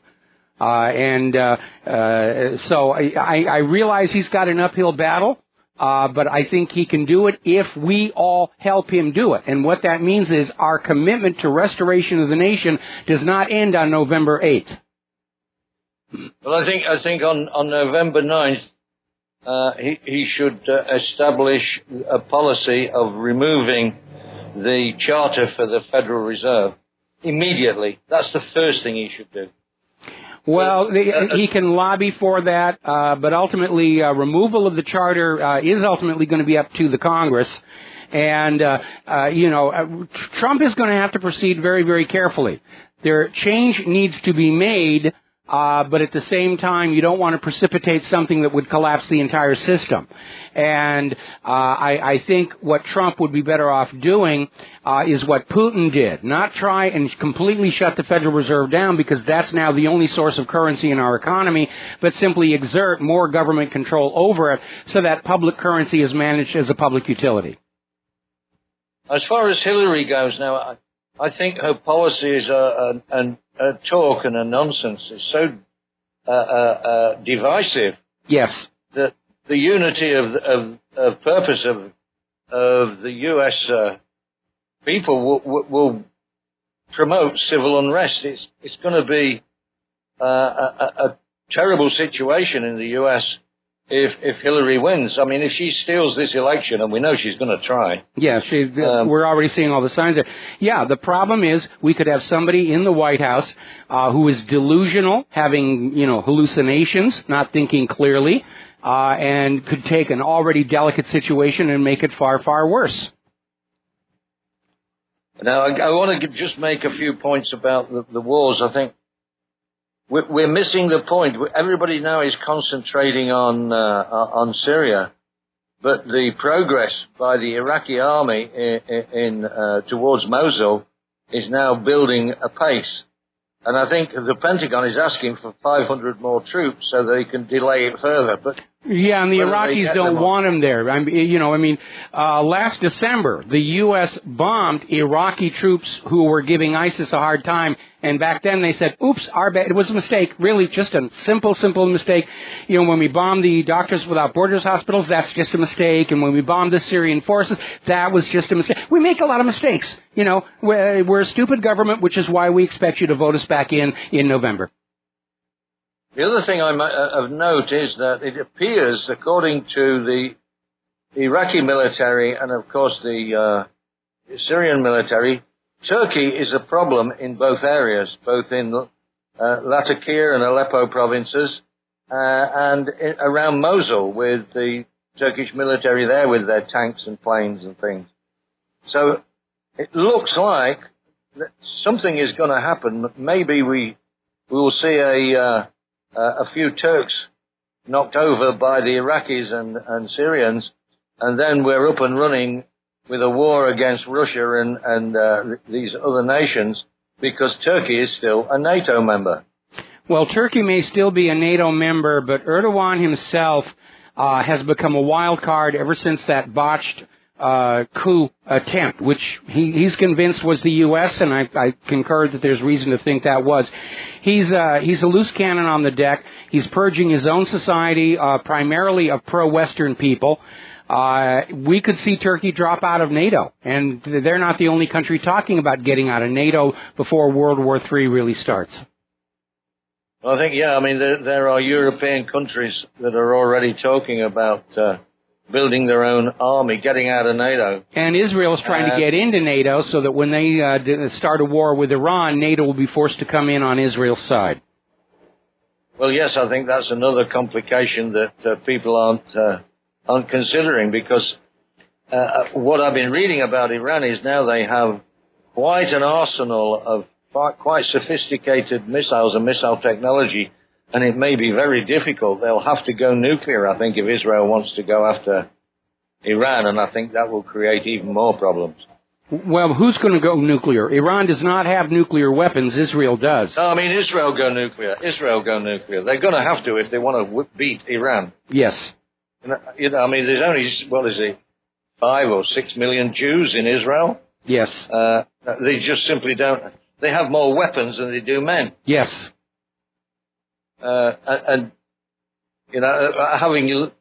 Losing a few of their aeroplanes and airmen, like they've lost 3 aeroplanes and 1 drone over Syria recently. I can see things really building nastily in that Middle Eastern area. The whole area is ripe for the. I think that people will look at it as the start of World War III. This whole nonsense that America's created in the Middle East. Yeah, it's kind of hard to say. There's a flashpoint in Ukraine, in Crimea, Syria, anywhere around Israel. They can't go 6 months without bombing somebody. There's just something inside the Israeli leadership. They can't go 6 months without bombing somebody and having another enemy they can use to scare their own people into obedience. Then we have the situation over in the Western Pacific, where the U.S. has blown the South China Sea crisis by alienating the Philippines over how they handle drug crime, which is why they're back to bashing on North Korea to try and get some kind of an incident there. I think the people in the U.S. government, the War Party, are so desperate, they're just ready to haul off and start attacking people, and they don't care what it looks like. In fact, the attack on the Syrian forces appears to be the visible face of this schism that has opened up between the Pentagon and the executive branch over how to handle these situations. Because what I'm hearing is that the order to attack these Syrian forces on the ground did not come from Obama himself, but was simply initiated within the Pentagon itself. And it wouldn't be the first time the Pentagon stepped in to change the flow of history back their own way. Remember when Francis Gary Powers came down over Russia in the U-2? It happened just before there were going to be peace talks between Russia and the U.S., and the story that came on out was that Francis Gary Powers' U-2 had actually been sabotaged to flame it out over Russia. So we'd have to come down to a lower altitude to execute a restart. because he couldn't restart at altitude, and when he was down there low trying to restart his engine is when he got hit. Well, I think, all this nonsense that we're hearing about Ukraine, particularly Crimea, it really annoys me that the Western press still claim that Russia annexed Crimea, which is it's ridiculous. It's just lies, direct lies. I mean, the people of Ukraine... they're playing to the people who are still watching the corporate media, but that's now a rapidly dwindling minority. Again, if you think about the collapse of the former Soviet Union, exactly the same thing was happening there. Pravda and Izvestia were constantly putting out the official government version of whatever was going on, whether it was Chernobyl or the rest of it. And meanwhile, the Soviet citizens had set up their own ad hoc peer-to-peer communications using fax machines. It was called the samizdat. And the KGB and the GRU couldn't get control of it, and it finally reached a point where the vast majority of the people in the Soviet Union just understood their government was lying about everything. And they stopped listening, they stopped obeying, they stopped filling out the paperwork, they stopped doing what they were told, and the whole Soviet Union came down, destroyed from within by its own rotten corruption. And I think exactly the same thing is going to happen to Washington, D.C., and we need to be prepared to seize that opportunity to regain our republic, our Bill of Rights, and freedom and prosperity for ordinary people and not just the 1%. Well, I'm looking at this nonsense now that's going on in North Carolina with all these riots, and I think it's being fanned up. Oh, no question. No question. It's fanned up. And I think the attempt is to, if it looks like Donald Trump wins this debate and destroys Hillary on Monday, it looks like this will be fanned up even more to give Obama the opportunity to declare martial law and probably suspend the election. But I've been saying that for 2 years, that this is likely to happen. Well, we've been saying that as well. There's a mid-ground there, and that is that they could fan up the race riots and somehow say this is all Donald Trump's fault because he's the cause of racism in the country, because he doesn't want the illegal immigrants and refugees coming on in.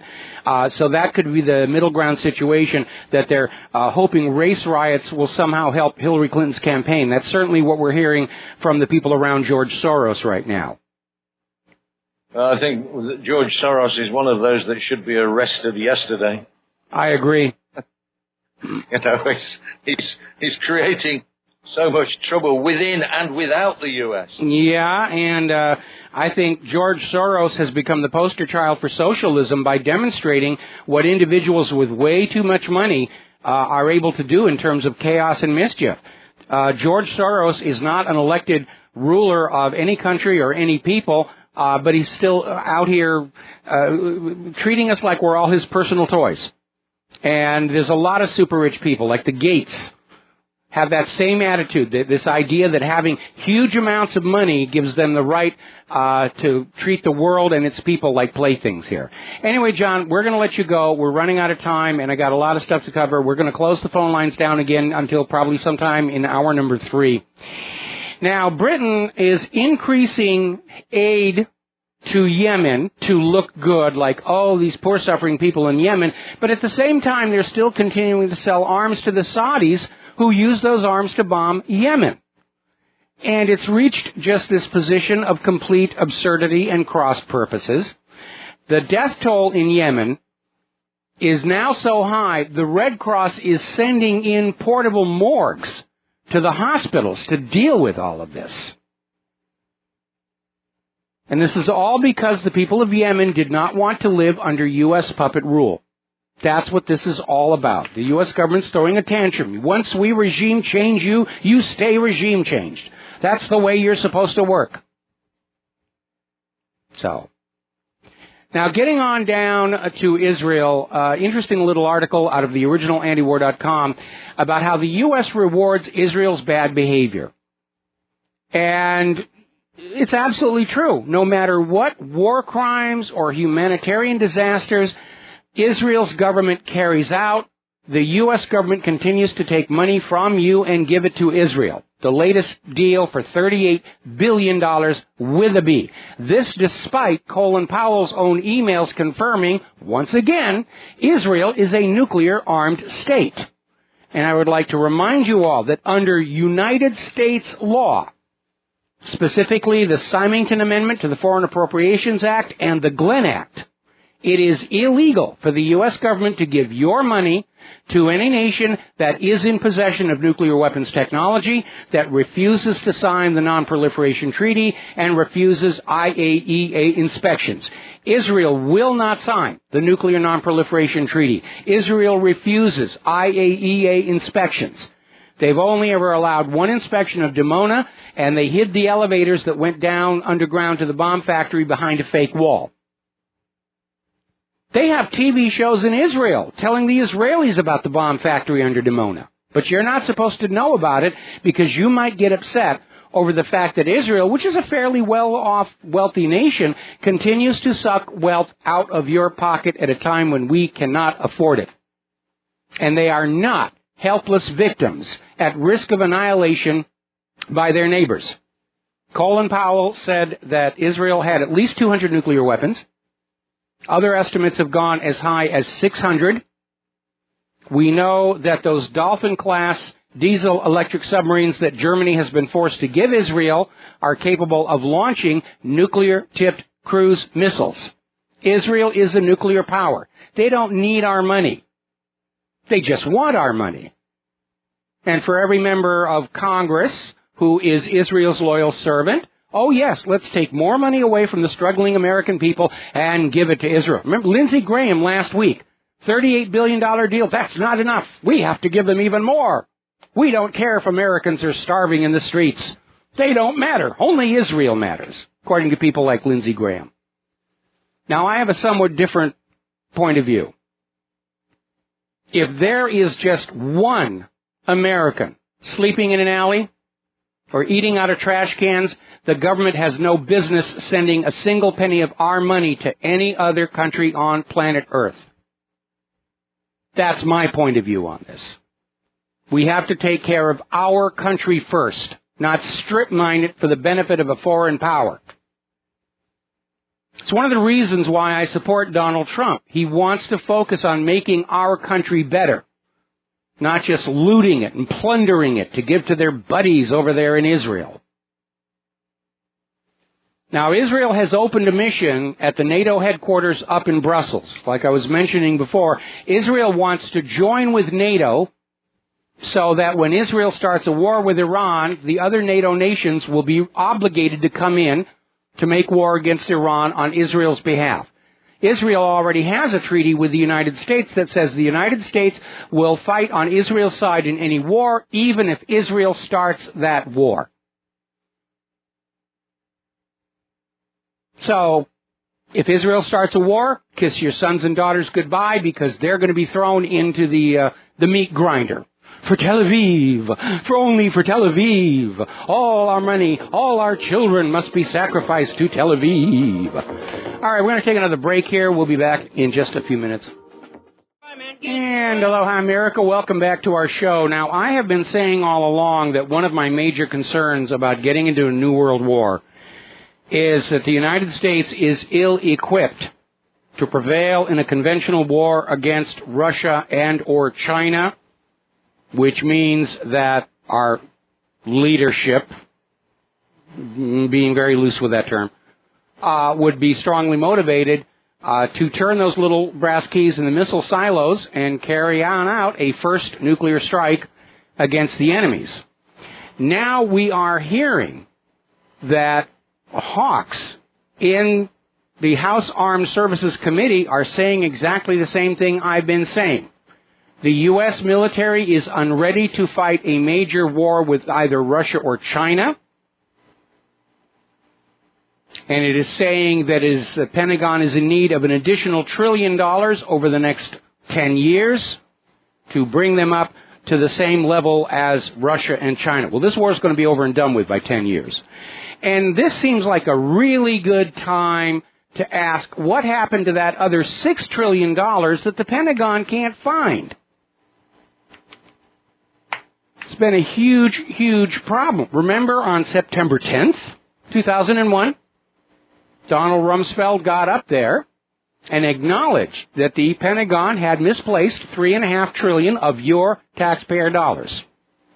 Just stood there saying, was here a minute ago. I turned around and it was gone. Should have been the defense economic scandal of the year, but of course 24 hours later, the World Trade Towers came on down. One of the passenger planes crashed into the Pentagon, right into the offices of the auditors trying to find where that money went. Destroyed all the records. Money's gone. And another $2.5 trillion has vanished since then. And now they're coming back and asking for another $1 trillion. Because wherever all this vast sum of wealth went, it has led to our armed forces having a bunch of junk to use. We've been talking about all of the problems with the F-35. It has been declared ready for combat by imperial edict, but the head of testing at the Pentagon is saying no. Can't fly in the fog, can't fly in the rain, can't fly near lightning. The software for the onboard cannon isn't going to be ready for another 2 years. They still can't get the helmet control, fire control system to work. $400,000 for each individual helmet has to be custom built to the head of the pilot. And the so-called glass cockpit, they can't get the images to synchronize. The networked radars don't work. We have all the problems with the Gerald Ford aircraft carrier, where they're now saying that may never really be useful for much of anything except a museum. Been talking about the F-22 still asphyxiating its pilots. The Independence-class littoral combat ships are already succumbing to corrosion.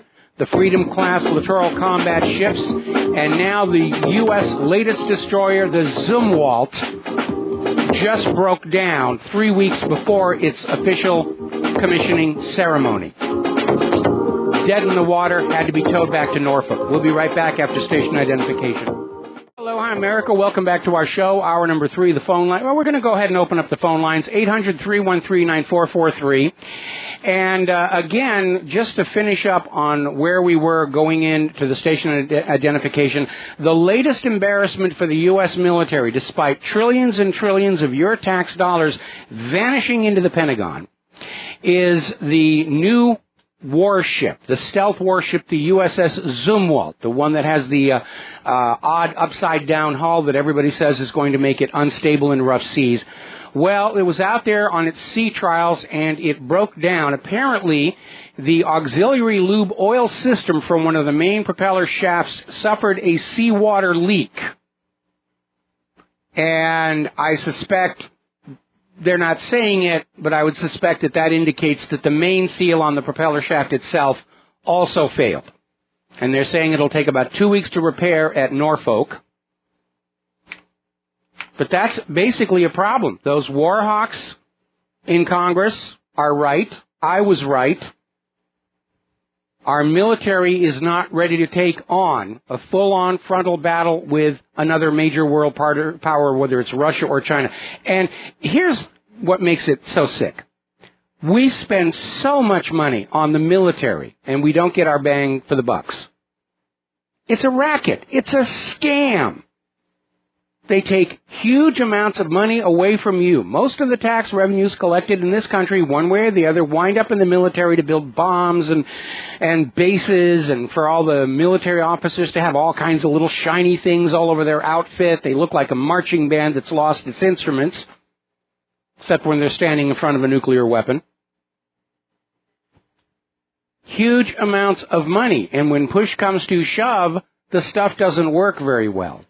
Now, you've probably heard from one of our on-air sponsors here, AR Outfitters, and they have parts for the AR-15. Now, the AR-15 is the civilian semi-automatic version of the M16. Contrary to the gun grabbers, AR in the name AR-15 does not mean assault rifle. It stands for Armalite, which is the company that originally developed this particular weapon system that eventually became the M16. But when they went on up to the Pentagon and was clearly a superior rifle. The Pentagon brass were pushing for the M14 under the excuse that the M14 used exactly the same ammunition as the M30 machine gun, and that would make logistics simpler. As it turned out, the Pentagon brass that were pushing for the M14 were financially tied up with the company that made that. And the dirty tricks that they went to sabotage this clearly superior weapon system is an illustration of everything that's wrong with military procurement. They even went to the point of, during the field trials in Vietnam of the M16, they put the wrong propellant into the bullets. So the guns would jam. And quite a few of our young people who died in Vietnam were found with M16s dismantled. They were frantically trying to clear them and clean them up. With the right propellant, they never jam. They literally put the wrong propellant in these bullets to jam the guns to make it look inferior so that they could make more money. That's what they think like in the Pentagon. And again, I want to refer you to this book and a movie called The Pentagon Wars. The movie is very entertaining, directed by Richard Benjamin, and it is based on the true story of the Bradley infantry fighting vehicle. And I think it's available. Somebody told me it's actually available online if you want to see it. And it really shows you how these people think. It's all about churning up the money and cost-plus contracts. And I remember when I was over at one of the air shows at Kaneohe Air Station, and they had this Seahawk F sub-hunting helicopter, and there was this piece of hardware bolted onto the side, blocking off half of the sonobuoy tubes. And I asked the crew, isn't this cutting into your effectiveness? And they said, yeah, it does. Why is it on there? We were ordered to put it on there. What does it do? Nothing really. I mean, that was their attitude. It's just all about finding ways to take money away from you, give it to the military-industrial complex, who will then kick part of it back to the government in contributions and lobbying and various other little under-the-table goodies. It's all about the money. And so we have, right now, here in the United States of America, the world's most expensive military machine, and it is frankly not very good. And when you hold it up in contrast to the weapons development programs in Russia and China, their goal is efficient weapons, not more money. And that's why their latest aircraft just make U.S. aircraft look like lame ducks. The F-35 can be beaten in a dogfight by 1970s F-15s. That's how bad it is. All righty, we're going to take some phone calls. Daniel in Oklahoma. Aloha. Welcome to the show. What's on your mind? Hi, Mike. Thanks for taking my call. First, I was going to talk about the shooting in Tulsa, Oklahoma. Yes. But that propellant, that old propellant you were talking about, that was stick powder. And yes. Then they had, for the M16, then they changed it to ball powder. And then they chrome plated the chambers to make it make sure they didn't get as much sand and dirt inside the chambers. Yeah, but by putting, you see, the efficiency of combustion of a propellant is very much determined by its shape. And there's a whole bunch of equations that you have to go through. You want all of that propellant to burn up during the burn cycle when it's firing. And if you have propellant that doesn't burn all the way through, that's where the fouling comes from. And that's what Congress investigated, and they found these Pentagon officials had intentionally put the wrong powder in there, knowing it was going to foul the guns. Well, I didn't know it was intentional. Yeah. But there was a shooting here, I think a week ago in Tulsa, Oklahoma. Older black man. He actually called the police because he needed assistance, and they showed up. And he had his hands on over his head, and he was walking towards his vehicle. And just out of nowhere, this a white female cop, she shot him. He was unarmed. But as far as I know, they are pressing charges. First-degree manslaughter on that one. Well, look at the guy. The sheriff's called this guy to get his bull out of the road, been hit by a car, and they haul off and shoot him. This is not a racism issue. This is a police brutality issue. Now, I got to take a second here to do a shout-out to our on-air affiliates who are rejoining our network. But it is a police brutality issue. And part of it is that our police departments are now being trained by these Israeli security companies who are training the American police to treat law-abiding Americans the way the IDF treats the Palestinians. And then on top of that, there was a study done down in Florida that shows police officers are higher per capita users of prescription antidepressants than the general population. And the general population is 25%. And we know that in a segment of people taking these medications, it can trigger anger, violence, poor impulse control. And I remember there was a case, I think about 2 months ago, where a police officer shot somebody and a bystander said, "Why'd you shoot him?" And the officer said, "I don't know." And that is a classic symptom of these prescription antidepressants just mucking up your brain. Huh. So, you know, it's... Do you think that maybe that some of these officers could be maybe federal plants, or maybe if not, maybe paid by some sort of the feds, or there's some sort of overseeing to make sure that, because it seems like there's just all these cases all at once. Yeah, that there are agent provocateurs, no question, but they're basically taking advantage of the general trend in police brutality that's been building in this country for the last 5-6 years. But again, it's being reframed as a racial issue for political gain.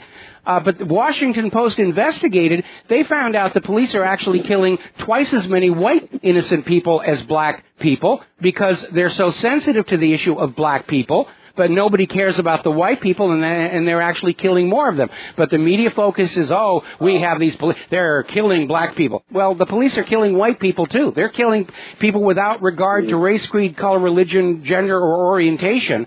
But the media is pushing up this whole Black Lives Matter and focus on blacks to fan up racial tensions in this country, just like COINTELPRO did it in the 1960s.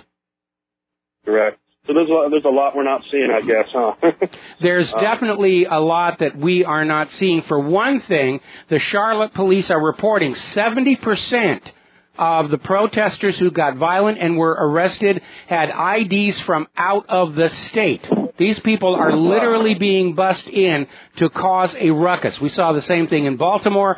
We've seen it elsewhere, where the people who actually live there don't want to have violence. They don't want to have to live with the mess. And all these are outside agitators. And remember, George Soros is funding a lot of these groups, Black Lives Matter. And he's probably, they're fanning up this racism issue because they think it's going to help Hillary's campaign. I mean, look at it. Last week they were admitting Hillary is losing black voters to Donald Trump, and then all of a sudden we have a racial crisis in Charlotte. Mm-hmm. Well, hopefully this cop in Tulsa gets prosecuted to the full extent of the law. We don't have any riots up in Tulsa or Oklahoma City. And I agree. Thanks for taking my call, Mike. All right, you got it. Yeah, I mean, it's got to calm down, and the way you calm it down is you ignore all those people who are out there trying to exploit this for their political gain, like Jesse Jackson and the rest of it. This is not a race issue. It's a police brutality issue. That's what's going on here. Now, apparently... All right, thanks an awful lot, Daniel. We're going to let you go here. Now, apparently there was another protester who got shot and died in the hospital, and everybody's saying the police are killing us, the police are killing us. The police are saying, no, it was shot by a civilian. They've arrested him. And what we have here is a case where this black protester was shot by a black civilian, but the corporate media is still going on about white racism and this other nonsense here. Okay, let's see. We're going to go to Dan in Washington State. Aloha. Welcome to the show. What's on your mind? Hey, thanks for taking the call, Mike.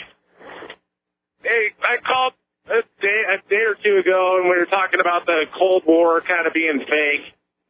But, like this tension with us and China, I mean, isn't China still controlled basically by the same international bankers as after World War II when, the U.S., China, and Russia were all kind of controlled by the same people? So I have a hard time seeing how they're actually enemies or not in on everything that we're doing, in a way. Political economic allegiances shift with the tides here.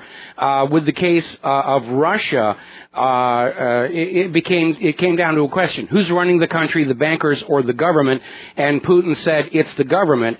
And while Russia's central bank is still privately owned, it is now controlled by the government to manage the public currency as a public utility, and that was when Russia went from being friend and ally to the top of the U.S. government's special high-interest targets list.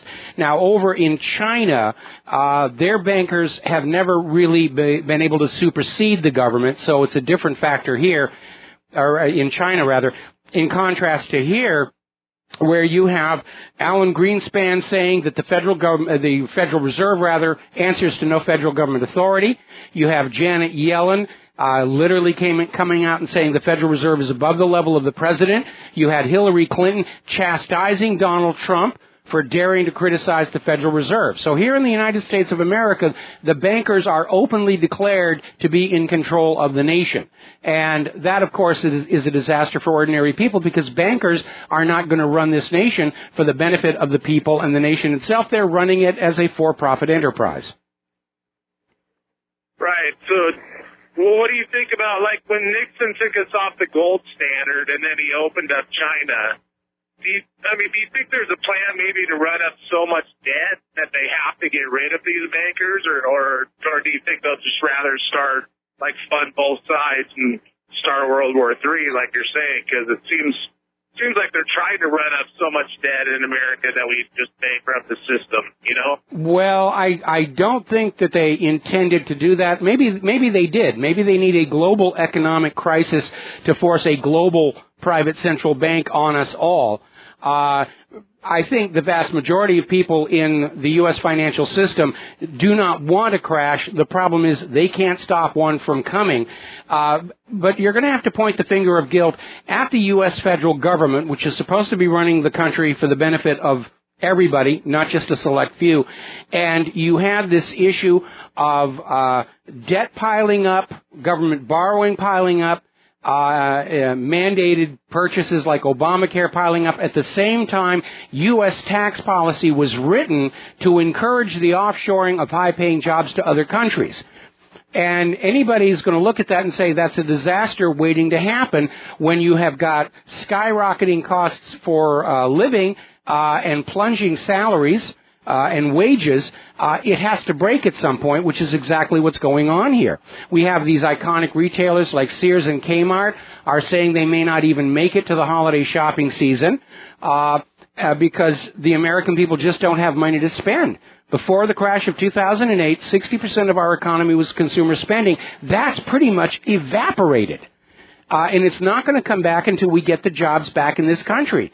And we need to get rid of those tax loopholes that made it profitable for corporations to take their high-paying jobs overseas. We got to get rid of those H-1B visas that are being abused. We need to get rid of Common Core and have our schools back to teaching skills that lead to high-paying jobs instead of obeisance to political dogma like human caused global warming and political correctness, none of which are going to get you a job in our society.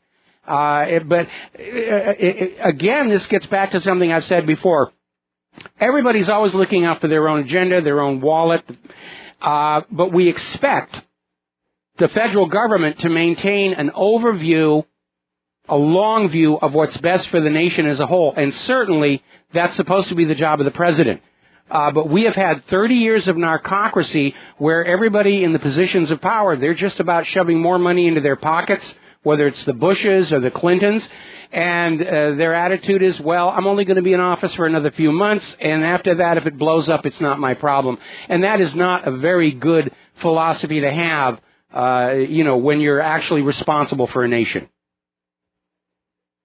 Yeah, I think they need tariffs. You're going to have a little go back to nationalism, and if it does crash, then impose a tariff, and then that will, go back to some kind of nationalism is the only way we'll get the jobs back. But they never, they never talk about it because they have this global agenda, but I just can't help but think that they're trying to destroy the system right now as it is. Well, they're going to have to destroy the current system before anybody's willing to try a new system. And again, the three pillars on which the push for globalism rests are a global pandemic. They tried that in 2009. It didn't work out too well. The global environmental problem, which is fizzling right now. It's already snowing all over the northern hemisphere, and it's only September. And the third one was a global economic crisis, which would encourage us to become permanent debt slaves to a global private central bank. I don't think that one is going to work any better than the other two, because people understand that if your nation has been destroyed by private central banking, a bigger version of a private central bank is not really a solution. It's like saying, let's back the Titanic up and whack the other side of the bow into the iceberg and hope the water stops coming in. Yeah, I agree totally. And that only works if you have one central bank. You'd have to have one government totally, or it'd fall apart like the EU. That's what they're all dreaming of right now. And all of these people who support it, like Obama and Merkel, they support it because they have dreams that one day it'll be their rear end sitting on that golden throne of imperial earth. All right. Well, thanks for. Oh, real quick though, I don't want to take up too much time. I mean, the thing with Korea. I mean, to me, that seems completely phony, because if China has so much influence over North Korea, you know, if we wanted to hurt North Korea, we could just put a tariff on Chinese imports if we were serious about it. Well, the problem is we're dependent on those Chinese imports. Because we can't make anything for ourselves anymore, cost effectively, and that's a big part of the problem. But they're pushing on North Korea now because Obama pretty much destroyed the South China Sea vector to the war by criticizing them about how they're handling drug crime. Anyway, listen, Dan, got to let you go. Got to take a break for commercials. We'll be back after these few words. Aloha, America. Welcome back to our show here. And before we go back to the phones here, quick little news. Ted Cruz has apparently reversed himself and is now endorsing Donald Trump for president. I don't know how much weight that's going to carry at this particular point, but it does resolve the issue that he left the Republican convention swearing that he would never support Donald Trump, and now he's had second thoughts. Maybe he's hoping that he can still get some kind of a job in the Trump administration, one that does not require natural-born citizenship, of course. Let's go back to the phones here. Tony in New York, aloha. Welcome to the show. What's on your mind? Hi, Mike. Thanks for taking my call. I had a question about Syria. Has Syria ever explicitly told the U.S. to get out of their country? Yeah, yes, on numerous occasions. I mean, how is that not front-page news that the U.S. I mean, if this was happening in the U.S. where Mexico was playing whack-a-mole with their military on our infrastructure, I mean, it would be a problem. I mean, I don't understand how they can ask the U.S. to leave their country, and the U.S. says, no, we're not going to leave. And it's not just the U.S., Australia. Well, the corporate media, the corporate media's job is to convince Americans that we have some kind of a divine right or moral right to be sticking our nose into other people's countries. And anything that comes back that calls question on that, it just doesn't get any coverage. At this point, I would hope you would understand that the corporate media is not about informing you of anything that you need to know, but to simply feed you whatever their parent corporations or the government or their advertisers want to feed you. Remember, the courts have ruled. Management at a corporate media can order their prostitutes and correspondents to lie to you, and if those prostitutes and correspondents lie to you, they can legally be fired. Yeah, I remember that about the milk investigation there. Yes. But Vladimir Putin has done a lot of interviews. I haven't heard anything from Assad in quite some time. Well, why wouldn't he reiterate the point that, you know, America is going into another country and just bombing the hell out of it with other countries as well? Well, Assad is giving interviews. It's just no American media wants an interview from him. Every time Assad has had an interview, he comes across as very level-headed and very steady. And just wanting to take care of his country, and that's not the image the U.S. is trying to craft for him. They're trying to create this illusion that Assad is a maniac who used sarin gas on his own people, and he's a danger to the world, and that's why we, as the ruler of the world, have to go on in and take care of him. Corporate media is distortion. It's filtering. It is there to present an alternative reality to you, to mask your eyes away from what's really going on. And Assad has Yeah, no, Assad has given a lot of interviews. Assad has said he does not want the United States in his country, either for terrorism or for any other reason, but you're never going to be allowed to see those if you are depending on corporate media to learn what's going on in the world. Yeah, I've looked elsewhere as well, and I can't find even Vladimir Putin reiterating that point. It'd be nice if he did. But I remember when they were trying that Syria Danny. You remember him when they were trying to get the war going in Syria? And they had that Syria Danny, but he got caught off camera. He thought he was off camera, and it was all a big hoax, you know. And yeah. And remember, it's so obvious that everybody's got to be in on. I mean, everybody. Yeah, it is. It's a huge operation. You've got that Syrian Observatory for Human Rights that's being run out of, Coventry, England. Now they're discovering that the so-called white helmets are actually being funded by various governments to sell pro-war propaganda. It is a monstrous operation. It's very expensive, but they've got the money to spend because they've got the printing presses. And people we need to reach the same place with our government that the former citizens of the Soviet Union reached with their government, just everybody collectively saying, they're lying to us all the time. Why should we even listen to them anymore? And that's the next step for the American people. The corporate media and the government are lying to us. Why should we listen to them anymore? Yeah, it's just strange. You talk to people and nobody has any idea about what's going on over in Syria. They know about refugees coming over here, but nobody understands, what's going on over there. I don't even understand it, so I can't really talk. It's just, it's so bizarre that people need to it needs to be public more. What people need to do is take responsibility to go on out and learn for themselves what's going on. If you're going to take the lazy way and sit on your butt in front of the TV, then you are the fodder for the propagandists. Thanks an awful lot for the phone call, Tony. We're going to let you go, and we'll be back after these few words. And aloha, America. Welcome back to our show here. And just finishing up on the incident in Charlotte, it does have all the earmarks of being fanned up into a political event. Apparently, a mob of rioters tried to set fire to a white reporter on the air. That's obviously staged for the media. And now we have this individual, Babu Omawale, who is purported to be, and they're not really sure, the national chairman for the People's New Black Panther Party. And when he was being interviewed by a reporter, says it's no fun when the rabbit has the gun, and the black man is now the rabbit. And you need to remember, back in the 1960s as part of COINTELPRO, the FBI infiltrated the original Black Panther Party to intentionally fan up racial tensions, and it looks like they're doing it again.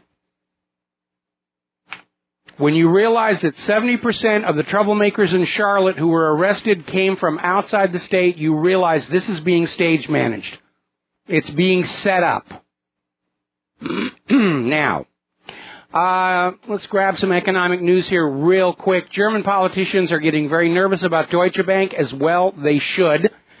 Between the huge amounts of fraud, the $14 billion fine by the Department of Justice, their derivatives exposure, they're in serious, serious trouble, and the government of Germany may soon be dealing with needing to bail them out. And we're talking huge amounts of money, because under fascism, the poor are always made to prop up the rich. I think a more mature way of dealing with it is if a bank or an investment firm makes mistakes or worse, commits crimes and is on the verge of going out of business, let them go out of business to be replaced by somebody with better business sense. That's called evolution. It's called moving forward.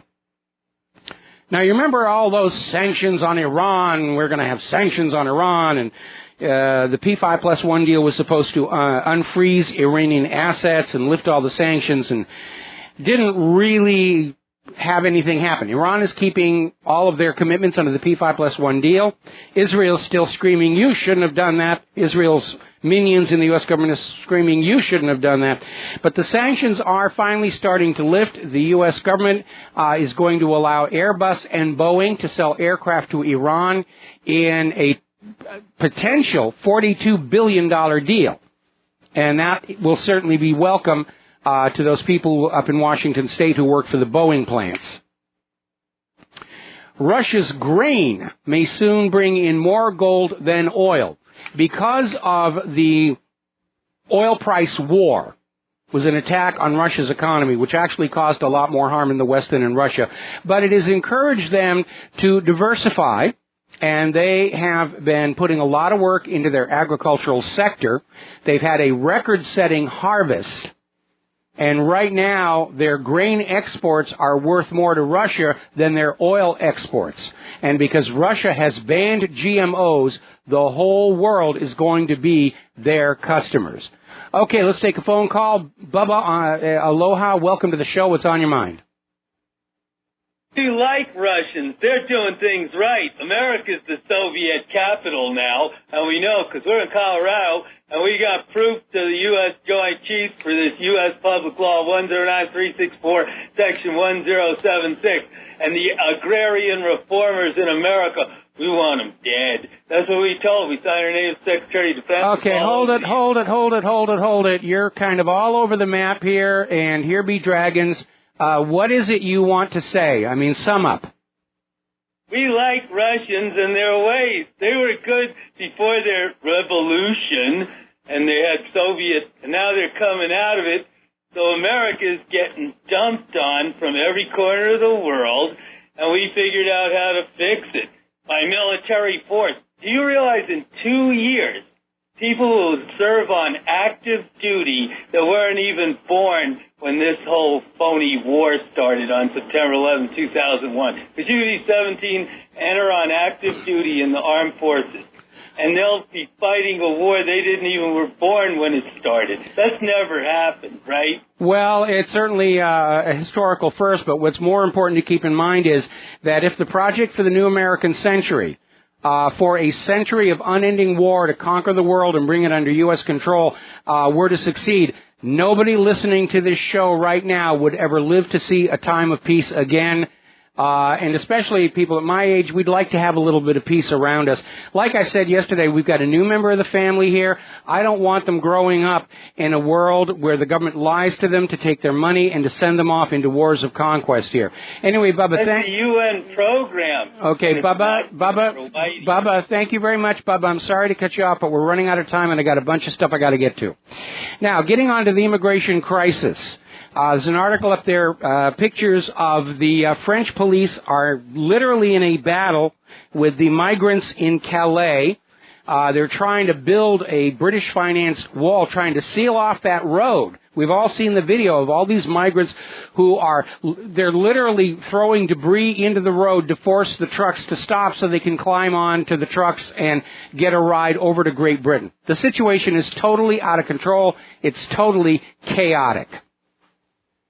And, of course, with all of these migrants are coming agent provocateurs and terrorists.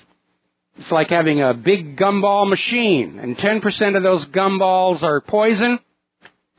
You really want a handful of those things? I don't think so. But apparently, the mayor of London has a different point of view. The mayor, Sadiq Khan, says, well, terrorist attacks are part and parcel of big city life. You might as well get used to it. It's the new normal, and it's really a small price to pay for multiculturalism. The Prime Minister of Hungary has a different point of view. He says the European Union should immediately deport all illegal migrants, and basically saying that the EU or the UN ought to have a fenced-in refugee camp where these migrants can be dumped in while they apply for asylum status. Don't just let them all into these countries and cause trouble and then try and figure out who can stay and who can't. As we pointed out earlier in the show, here in the U.S., over 800 immigrants who were marked for deportation for criminal records, drug involvement, possible links to terrorism. They've been made citizens to help Hillary's chances in the November election. It's a brain-dead policy. Stop them at the border, make them camp out, then decide if you're going to let them in or not. That makes a lot of sense. Apparently, one of the biggest players in this refugee crisis outside of George Soros is IsraAid. which is an Israeli non-governmental organization that is literally helping migrant boats reach Europe's shores, leading them over there, giving them instructions where to go. This from the same government that fires on any ships trying to bring coloring books and crayons into the children of Gaza, as is about to happen with the women's boat here. Let's see, phone call. Mike in Colorado, aloha. Welcome to the show. What's on your mind? Aloha, Mike. Real quick, I appreciate your mind, and so I want to run this by you. If the Federal Reserve Act is in violation of the Constitution and the Supremacy Act clause says that we can't make laws that violate the Constitution, why do we have to repeal it anyway? Well, the Congress granted the Federal Reserve a charter, and Congress can repeal that charter anytime they want. The Supremacy Clause isn't what says where it says the government can't just make up any laws they want. I think you're confusing that with the 9th and 10th Amendments and the Bill of Rights, which basically... No, in Article 1, it does say you cannot make a law that violates the Constitution. Oh, yeah, okay.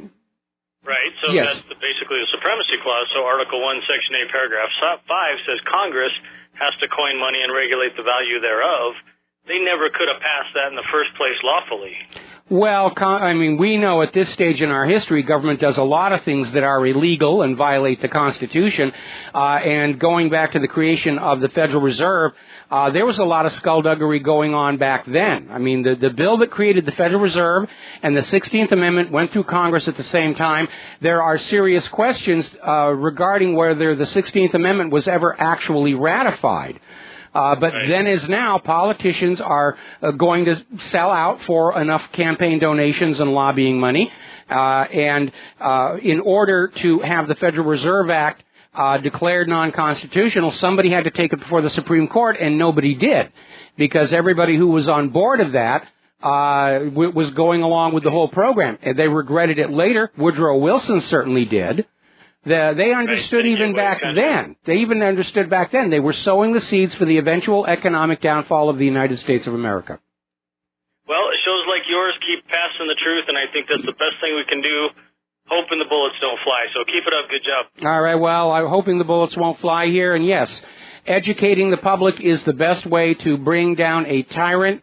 And like I said, I am still convinced that the future of the U.S. government in Washington, D.C. is exactly like that of the former Soviet government. It's just going to collapse of its own rot, corruption, and failings when the ordinary people just finally throw up their hands and say, they're lying to us. I'm not going to listen anymore. And it'll all just come crashing down, hopefully with as little bloodshed as possible, and that's certainly the direction I'm working toward. Now, we're all fed up pretty much with political correctness, but it's still out there trying to be PC. Over at Ramapo College, they wanted to have an American barbecue. And basically, it was going to be one of these American barbecues where all of the on-campus groups, fraternities, clubs, and everything were going to have a table, and they were going to have food. They were going to encourage students to register to vote, and all this other stuff. And 2 days before it was going to happen, the school administration said they had to get rid of the America theme because it's offensive. It's offensive to all those people who snuck over the border and shouldn't be here in the first place. They're offended. We have to create a safe space for the, for the illegal immigrants here, because they're such fragile little creatures here. Have you ever noticed something interesting about the Trump rallies and the Trump protesters? Every time there's a Trump rally, you see that American flag out there on full display. Every time you see those Trump protesters, they always have everybody else's flag, but not the American flag. And you know what I think Donald Trump ought to do from now on is he ought to have all of his campaign rallies at construction sites. Because you're never going to see a Trump protester show up at a job site. It's just not going to happen. Now, Paul Craig Roberts has a new article out saying Western media credibility in free fall collapse, and that is absolutely true. Trust in the corporate media has never been lower. Trust in the government has never been lower. Trust is a major, major negative on the Hillary Clinton campaign. We're on the verge of seeing dramatic change in this country. going to swing that pendulum back the other way. Decentralization of information, decentralization of the economy, returning power and freedom to ordinary people to allow them to go on out and build better lives for themselves through the sweat of their own brow. That's what America is supposed to be. You're free to succeed. You're also free to fail if you don't want to work at it. Apparently one of Trump's campaign people had to resign over what is being termed a racist comment, that those who are not succeeding in America, it's because they don't want to. And I, like the caller said the other day, during those riots in South Central, and I was there, the Rodney King riots, down in South Central, the common illusion was we're poor because this is an economically depressed area. There's no opportunity. We can't make it here. That's why we're poor. It's all Whitey's fault. Then the Koreans moved in, and they opened up little stores and businesses, and they were prospering. And that sort of undermined that whole victimhood mentality that was being sold to South Central by opportunists like Jesse Jackson. You know, you're poor because you're oppressed. That's why when the riots broke out, those Korean businesses were the first targets. They wanted them gone. This is a wonderful video. It's on the front of WhatReallyHappened.com. It's going viral. And over near Atlanta, Georgia, there was a home invasion, kicked down the door, walked on in, and the woman who lived there hopped out of bed and opened fire on them, killing one of those people. And boy, on that video, you can see them skedaddling. So good for her. And it's another reminder why we have a right to keep and bear arms, because the average wait time for a police call from 911, when they're not clubbing protesters, is anywhere between 15 and 20 minutes, depending upon where you live in this country. And if you're in what's called an unincorporated area, as this woman was, it is even longer than that. Common sense says we have a right to keep and bear arms, equal, if not superior, to those in the hands of the criminals.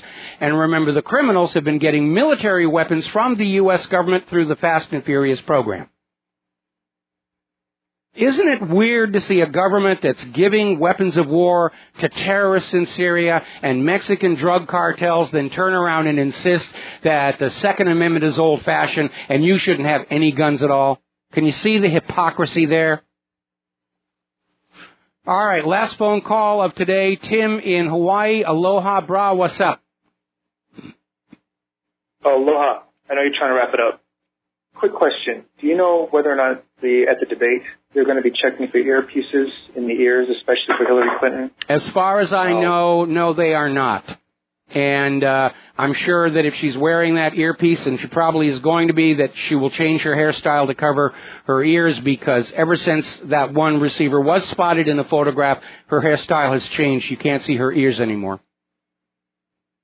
That's a crime right there. I mean, I feel like we're here to hear what the actual people are thinking, especially on their feet, and not what some people is feeding them. I can't believe that they're not the press is not bringing that out, or that's not going to be brought out. Again, the corporate media is on board with the establishment, and Hillary Clinton is the establishment candidate. They are all absolutely united against Donald Trump because they're scared out of their minds that if Donald Trump is able to grab the White House and Congress has a serious reduction in the incumbents, that it's going to trigger some major changes, which are going to end the power and wealth and privilege of those who attain that wealth and power and privilege through corruption. Tim, going to have to let you go for our final commercial break, and we'll be back after these few words. Thank you. Aloha, America. Welcome back to the show here. And a story that came out and has been given a lot of coverage is how Obama just vetoed a bill that would allow the victims of 9/11 to sue Saudi Arabia, and everybody's saying, oh, how could you do that? We all know Saudi Arabia did 9/11. And, of course, it's the same people who told us that Afghanistan did 9/11 and then Iraq did 9/11. The issue here is the fact that this bill, like another one that was done against Iran, would allow for lawsuits without the necessity of proof that Saudi Arabia had anything to do with 9/11. It's just I want to sue Saudi Arabia. Yes, here you go. Take some of their money. And so while I don't agree with a lot of things that Obama has done, in this case he was absolutely right. There is no proof Saudi Arabia had anything to do with 9/11. They may have been involved as part of a conduit working for U.S. and Israel. But again, where's the motive? Saudi Arabia has grown very rich off the petrodollar deal. Saudi Arabia has huge investments in the United States of America. Why would they risk all of that to attack the United States? Especially when you realize that if Saudi Arabia got it into their head to hurt the United States of America, all they got to do is take their money back. It would be perfectly legal for them to do that, and the resulting destruction to our national economy would make 9/11 look like a speed bump. It doesn't make sense. I keep saying this, and I'm going to go on saying it again. Whenever you are fed a story by the corporate media or by the government, study it the way Sherlock Holmes would. Look for what should be there and isn't. And that will be your clue something is wrong. It's like when they were trying to claim Assad was using sarin gas on his own people. Oh, why? Big silence. The no-planers who are still out there enforcing. Oh, the government swapped some, they hid the plane at the Pentagon. Oh, okay. Why? Big silence. Saudi Arabia did 9/11. Why? Big silence. Look for what should be there and isn't. You have to learn how to trust your own brain, your own mind, and be your own best analyst. Because we live in a world that is literally saturated in lies. We're drowning in falsehoods every single day, pouring out of those TV screens, radios, off the pages of the magazines and the newspapers, and out of the mouth of everybody in a government office. So you all need to learn how to think. Because nothing terrifies a dictatorship more than a population who is learning to think for themselves. The whole point behind Common Core was a generation of people unable to think for themselves, incapable of thinking for themselves. The crackdowns on freedom of thought and expression at universities, same thing. Don't think, don't ask, just believe as we tell you to believe. Because that is the foundation on which tyranny is built, blind, unquestioning belief. Learn to question, learn to think, never believe. There's the music. Time for me to get out of here and get something done useful the rest of the day. We'll be back on Monday here on the Republic Broadcasting Network. Have a great weekend. Aloha, America.